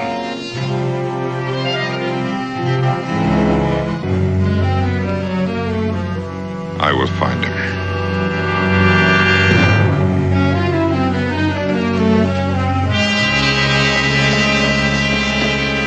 My cabin's just through the trees over there. How about having supper with us? My wife and son would want to meet the man who saved my life. Well, thank you, Daniel. But I just ain't used to being around civilized folks, especially women. I've been out in the wilds too long. I figure my manners still are.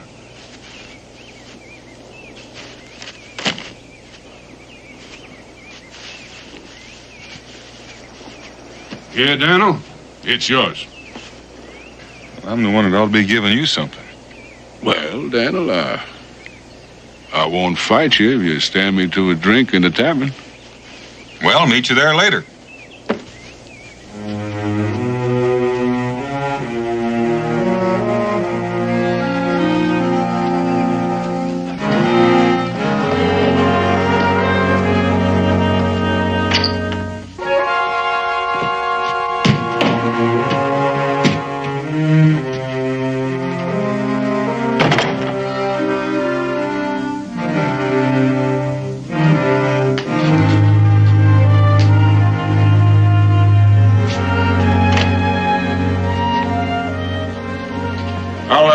Bargain with you on those skins after a drink.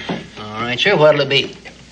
Friend, something with the kick of a mule, the bellow of a volcano, and the smell of buffalo hide. I think I got just the thing for you. Oh, well, set her down, set her down.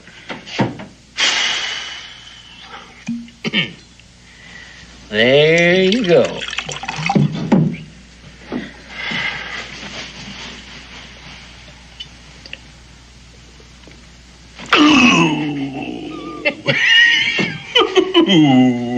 There ain't many men can handle more than one of them at a time. Well, you're looking at one. Name is Sam Hawkins. In Cincinnati's here. Join me. Much obliged. Well, how's trapping these days? Don't get any on you.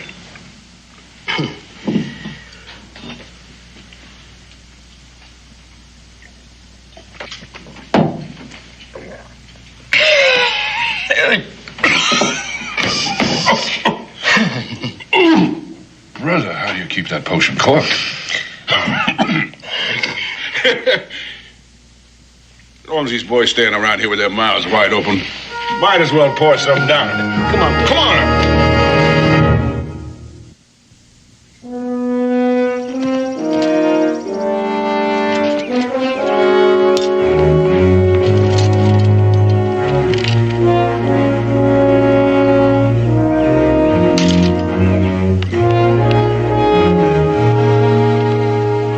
Look, Cincinnatus, let's you and me have another. You really want another one, huh? Sure do.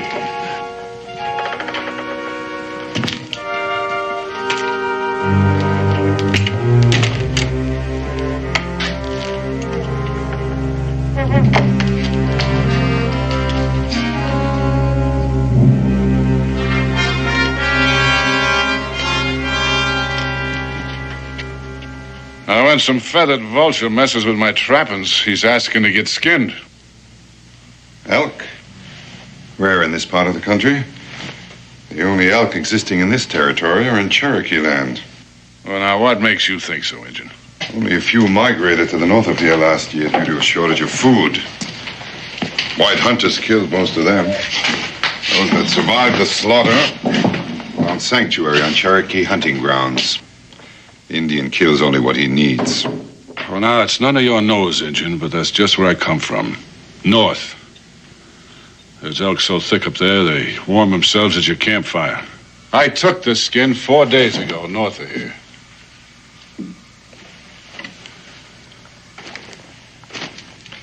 This skin was taken yesterday. Now, you're trying my patience, Injun. Here's something I found on Cherokee hunting ground. I found traps hanging on that mule outside that bear these marks.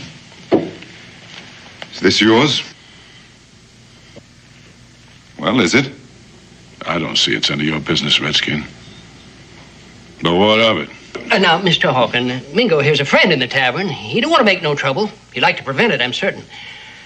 I reckon that Mr. Hawkins didn't know nothing about the treaty, Mingo. I don't imagine it would make a great deal of difference to him if he did.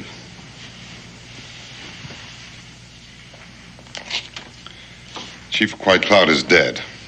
Murdered. I found him with his leg crushed in this. I set my traps. What kind of varmint walks into them, I got no say. I don't take to drinking around with no liar. So as one of us is going to have to say his goodbyes.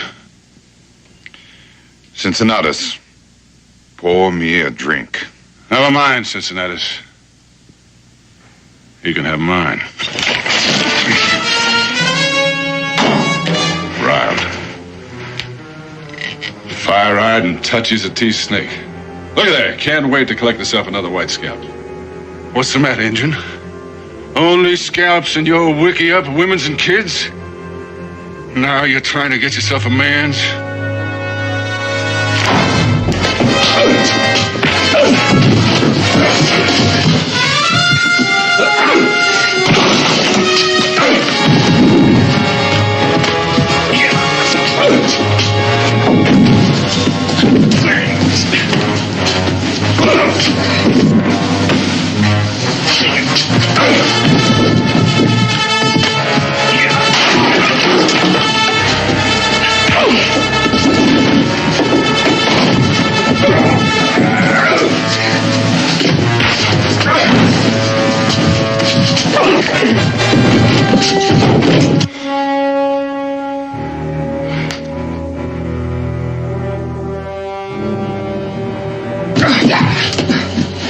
Let go!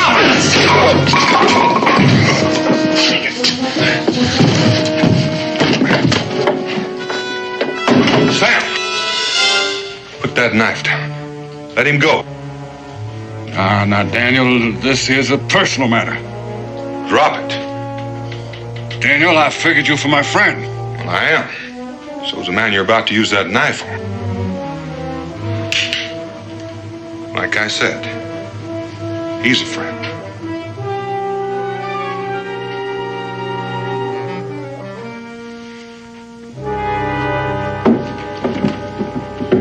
You just come down the rung of my ladder, Boone. I judge a man by his friends. Well, that's as good a way as any. Just remember, I count you among them. Now, I would appreciate some explaining. Chief White Cloud has been murdered by this friend of yours. He's a liar. I discovered him myself, with his leg caught in this, and a rifle ball in his chest. Why would Sam want to kill White Cloud? Ask him. But one thing I'm sure of, he knew he was on Cherokee land illegally. The trap, Sam? Is that yours? Well, that's one of them, Daniel. I set plenty of traps. I got no say about what or who walks in them. Being on Cherokee land don't make Sam a killer. You might think a little differently if he had a knife at your throat. First you call me a coward, then a liar, now a killer. You sure lean real heavy on being a friend of Daniel Boone's in it. Daniel, if I was to kill me an Injun, it'd be face to face. I don't need no bear trap hanging from one of his legs. Mingo, let you and me take a little walk.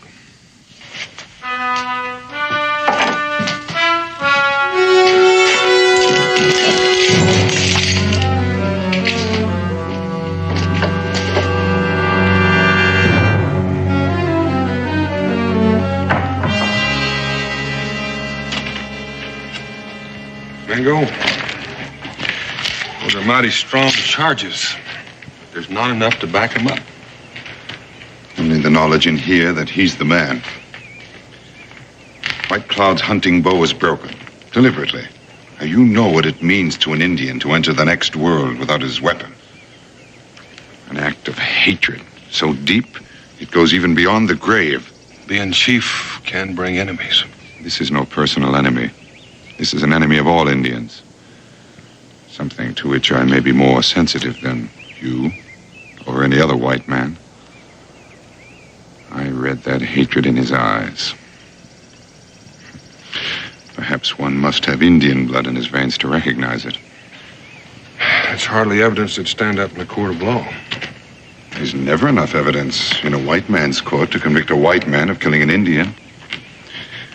With the evidence we have, he'll get a fair trial under Cherokee law. Based only on the evidence. No, there's too much emotion here, Mingo. He could only get a fair trial someplace else. Daniel, there's a part of me that's been too long neglected. And that's the part that I must think with now. Think or feel? Hawken could never stand a chance under Cherokee law. What chance did White Cloud stand? Daniel, this is a crime against the Cherokee. You have no right to offer him your protection. Maybe not. But I won't refuse it. He saved my life. I just can't think a man like Hawken could commit murder in cold blood. Think or feel?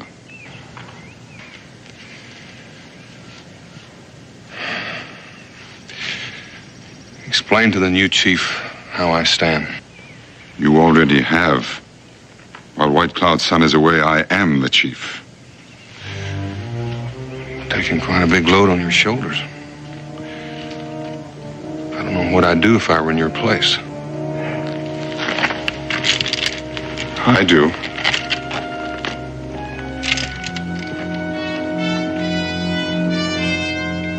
And I grabbed me a handful of them flailing redskins and I shook him and I sought him out until I found me a chief.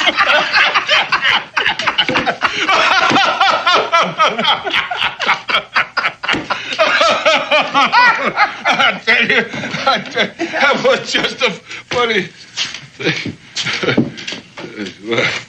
Well, Daniel, it's good to see you without your redskin brother. Look, Daniel, you come over here, because I got a drink for you, and I got enough talk to stuff both ears. Come on over here, Daniel, come on. Sam, I don't like asking questions twice, but for my friend Mingo, I'm going to. Well, then, Daniel, you ask away, and I'll answer straight. Oh, Daniel. Now, look, I admit I killed my share of redskins. I admit it. But I don't have to shoot a bird in a snare. All right, Sam. I believe you. But I wouldn't bet on those Cherokees. And you best stay off their land. Their land? Their land? Well, pretty soon they're going to be doing their hunting right here. They just might, for you.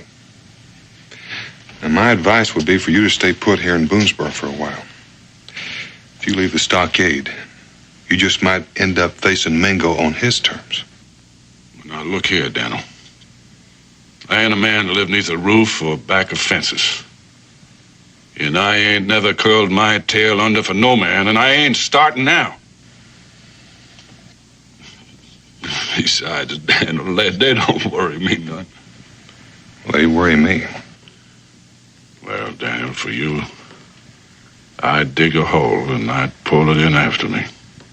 I would. Now, come on, drink up.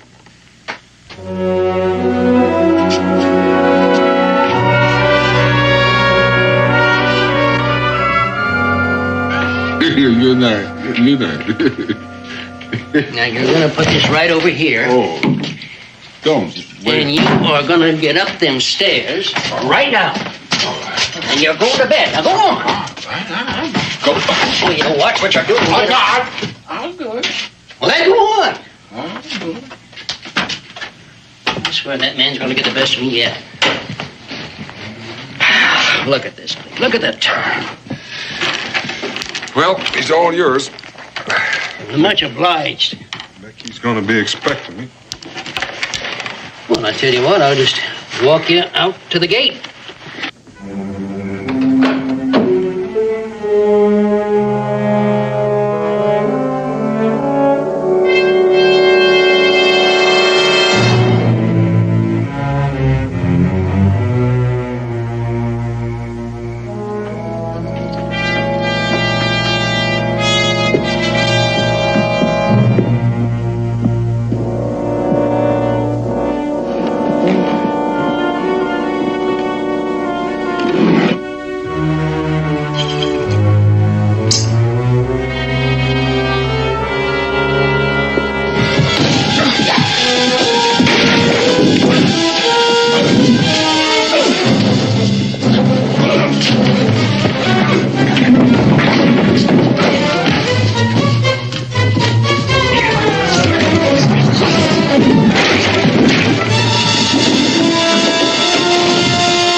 To that fence like a squirrel skin. Why, Daniel?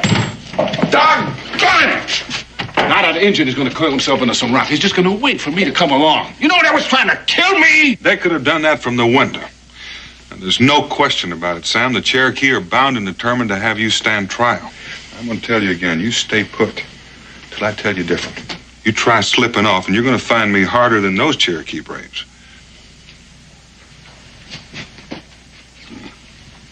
No. Thanks, Daniel, for plucking them redskins out of me.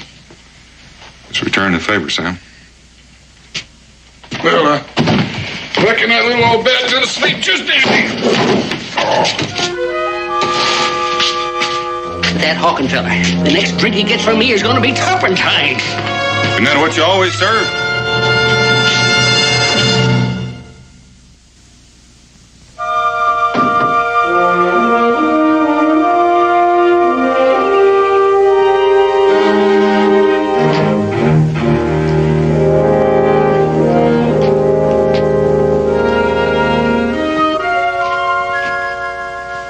I couldn't help it over here.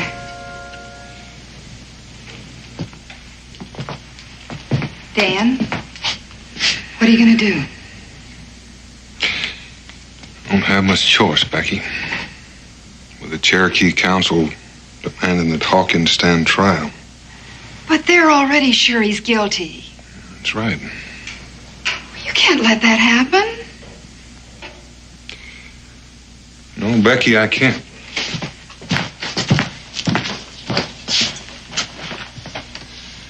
I'll be back in a few days. Be gone just long enough to take Hawkins to Salem. But won't Mingo and his braves try to stop you? You'll try, Becky.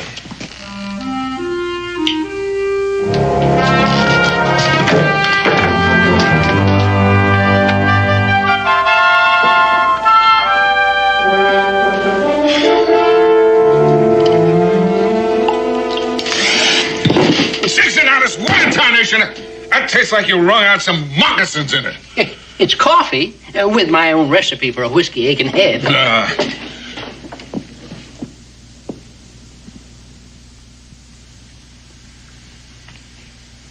the matter, Daniel? Something wrong? Sam, I got no choice left. Them Cherokee, they prodding you? They paid me a visit. That friend of yours, I bet he put him up to it. Mingo's only abiding by the will of the council. They insist that you be judged by Cherokee Council. If not, we're likely to have a war on our hands. But Daniel, you can't turn him over to the Redskins. Every time an Indian's killed, they'll be yelling for a white man's blood. That's why I'm taking you to Salem for trial, Sam. Mingo can speak for his people there.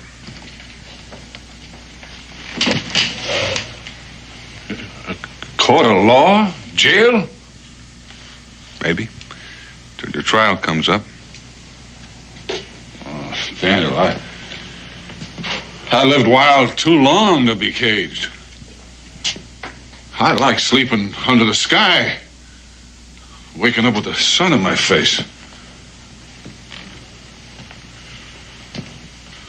Only thing in this life I'm afraid of is four walls and a locked door.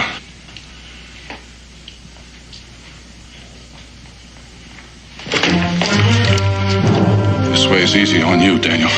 I've taken the decision right out of your hands. There's too much at stake for you just to walk away, sir. Well, like I said, I ain't a one to be caged. Daniel, I reckon I won't be needing this in Salem, Daniel.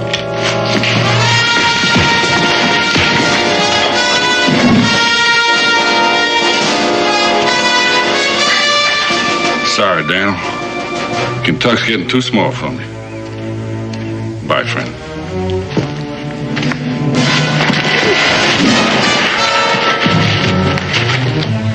I reckon you're gonna need convincing. I reckon I will.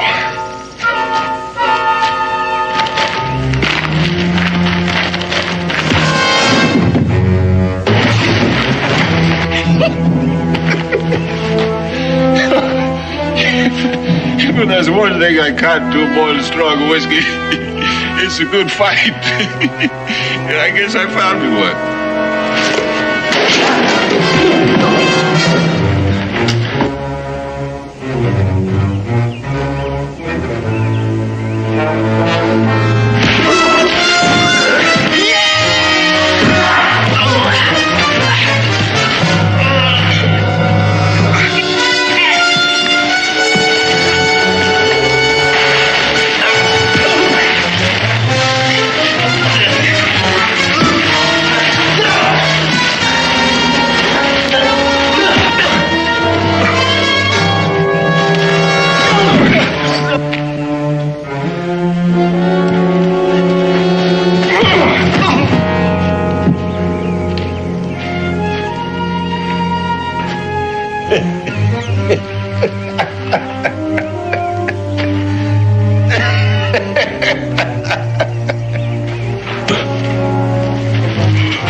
I wouldn't have missed this for all the hard whiskey and the soft women of New Orleans.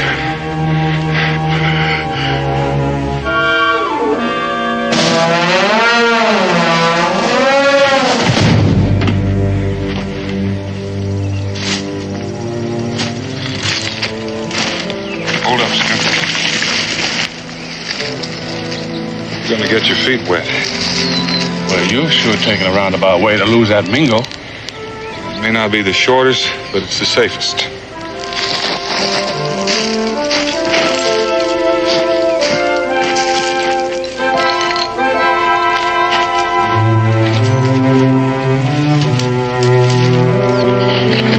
Daniel, you know, I've been thinking. Now, this injured friend of yours, now, he's got a real way with words. Now, supposing that judge in Salem believes him instead of me. I can outfight any Injun, but he's handy with talking and most with a tomahawk. Well, nobody gets judged just on talk, only on proof. Now, you got nothing to worry about. Judge may singe your ears a little bit for trapping on Indian hunting grounds. Well, that kind of eases my mind, Daniel. Better than gurgling at the end of a rope.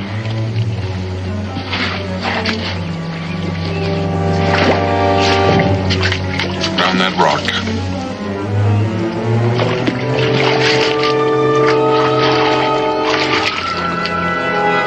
Climb out on that log. Doggone, Daniel, but we're going back the same way we come. Like you said, Sam, we're gonna go the roundabout way. Back into the water on that log.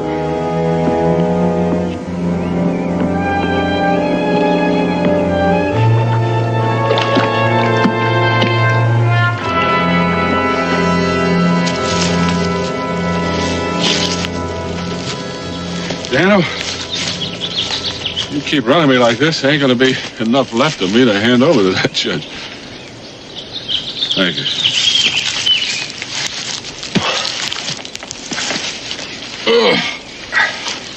You sure must hold that half-breed hide. I do. Yeah, well, Cincinnati's told me they only wore moccasins on his mother's side. But just being part Injun sours the whole barrel. But man, to feel as you do, you'd have to have good reason. I wasn't born hating. One night, I seen this fire light in the sky. Homestead. Time I got there, it was near burned out. Injuns torched it. I drug out an old woman. So small. Why, you could hold her in the cup of your hand. Delicate like a hummingbird. Not enough breath in her to blow out a candle. From the signs, there was 5 of them. So I put the old woman in the ground and said a few words over her. And then I tracked them Injuns till I found them. She was my mother, Daniel. I'm sorry, Sam. But I've seen the other side, too. The only thing that makes Injuns different than wolves and snakes are 2 legs. They ain't people, Daniel, not like you and me.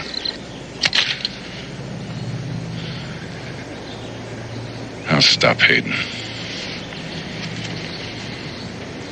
The day I die.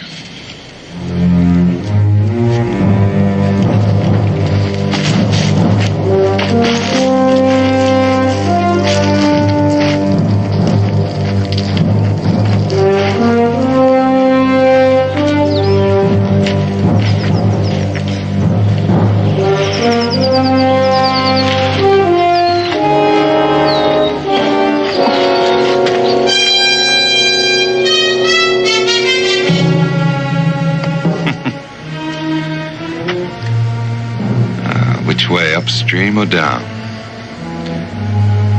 You've bought yourself some time, Daniel, but it remains to be seen whether it's enough.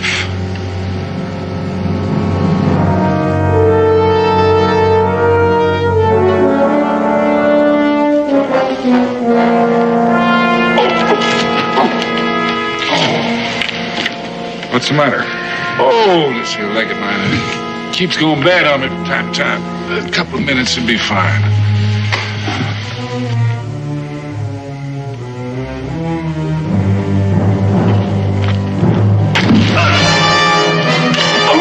No, Daniel. That arrow could just as easily have gone into his heart. He's going back for a Cherokee tribe.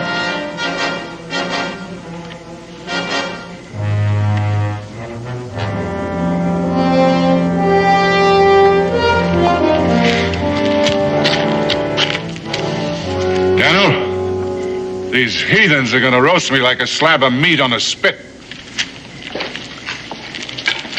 The decision of the council, Daniel. There's nothing either of us can do about it now. He was tried and found guilty by a Cherokee law. There's another Cherokee law, Mingo, that says the decision of the council can be tested by a trial of combat. Hawken is wounded. I'm not. You can tell the council I'll meet any brave of their choice. You're a fool to risk your life, Daniel, for a cold-blooded killer. Neither of us knows that he's a killer, Mingo. What is being risked are the lives of many people, your people as well as mine. This could break the treaty.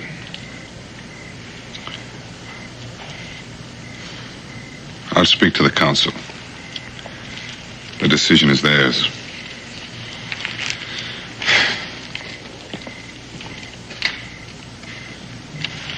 Daniel, I sure hate to agree with an Injun, but he's right.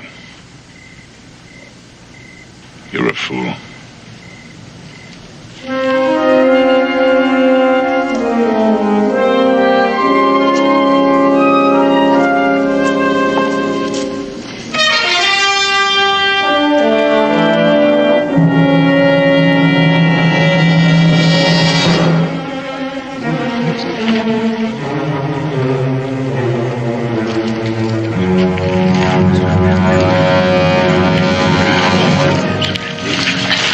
We have chosen a warrior to defend Cherokee honor. There's only one among the Cherokees who can defeat Daniel Boone. We have chosen Chief Mingo.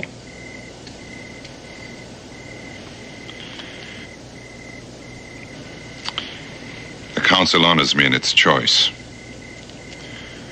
I will defend the right of the Cherokee with all the skill and strength at my command. And with your life. It will be a fight to the death. You or Boone must die.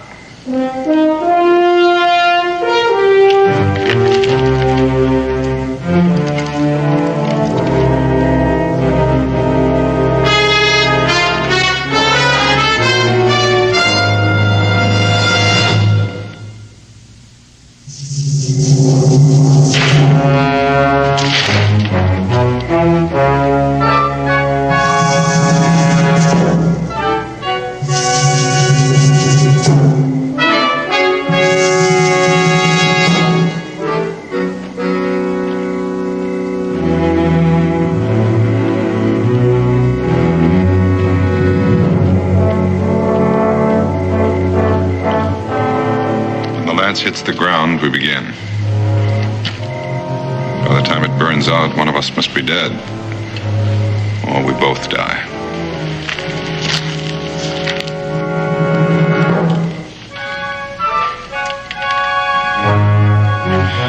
Whichever one of us does live should do all in his power to see that the white man and the Cherokee continue to live in peace.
play, Mingo.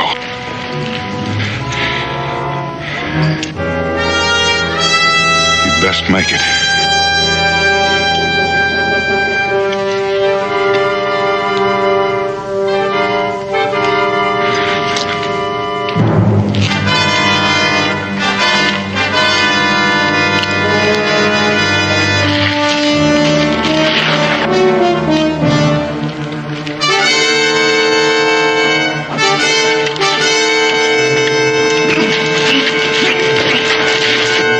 Prisoners escape.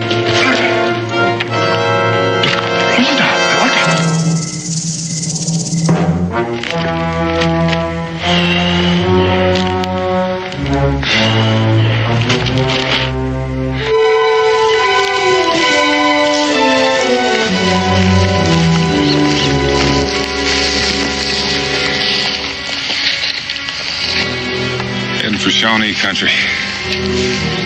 And if you'd follow toward the river, I'll cut over behind the hill and approach from the other side, just in case he's planned an ambush.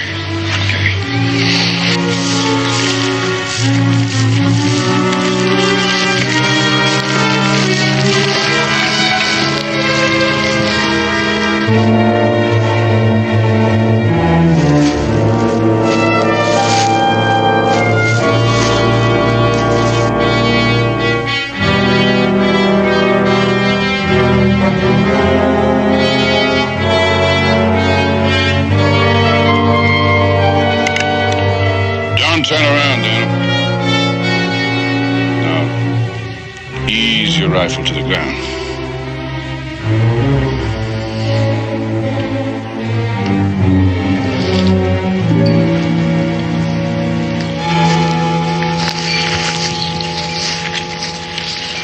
I see you won, Daniel. Nobody's won yet, Sam. You fixing to take me back to them Cherokee? Back to Salem for trial. Sorry, Daniel.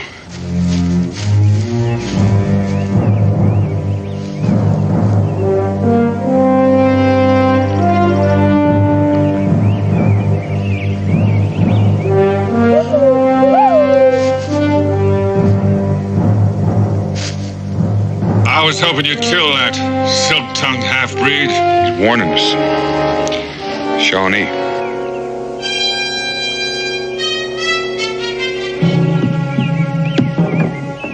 Best clear out of here before they spot us.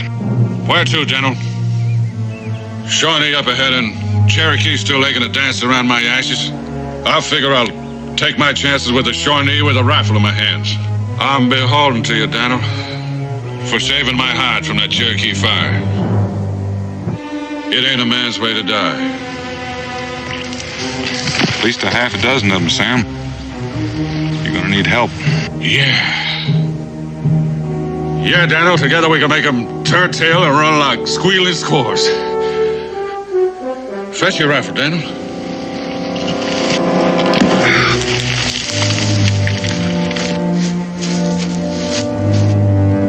Hold it, Engine. He calls you his friend. If you are, I'd get him out of here.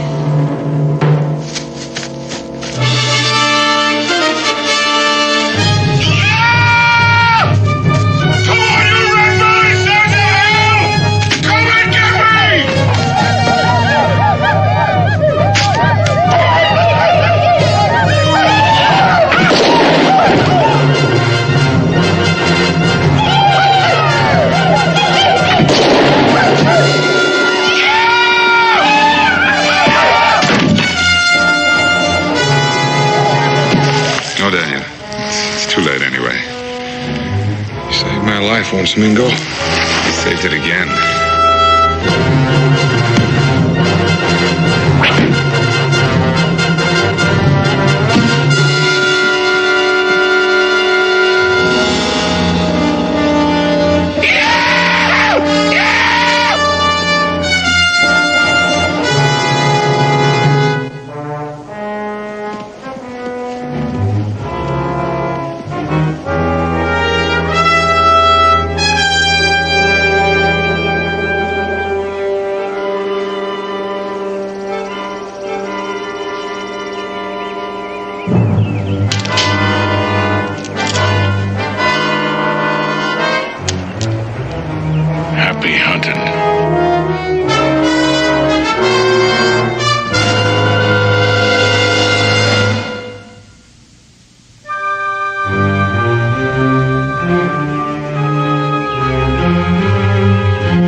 Peyton.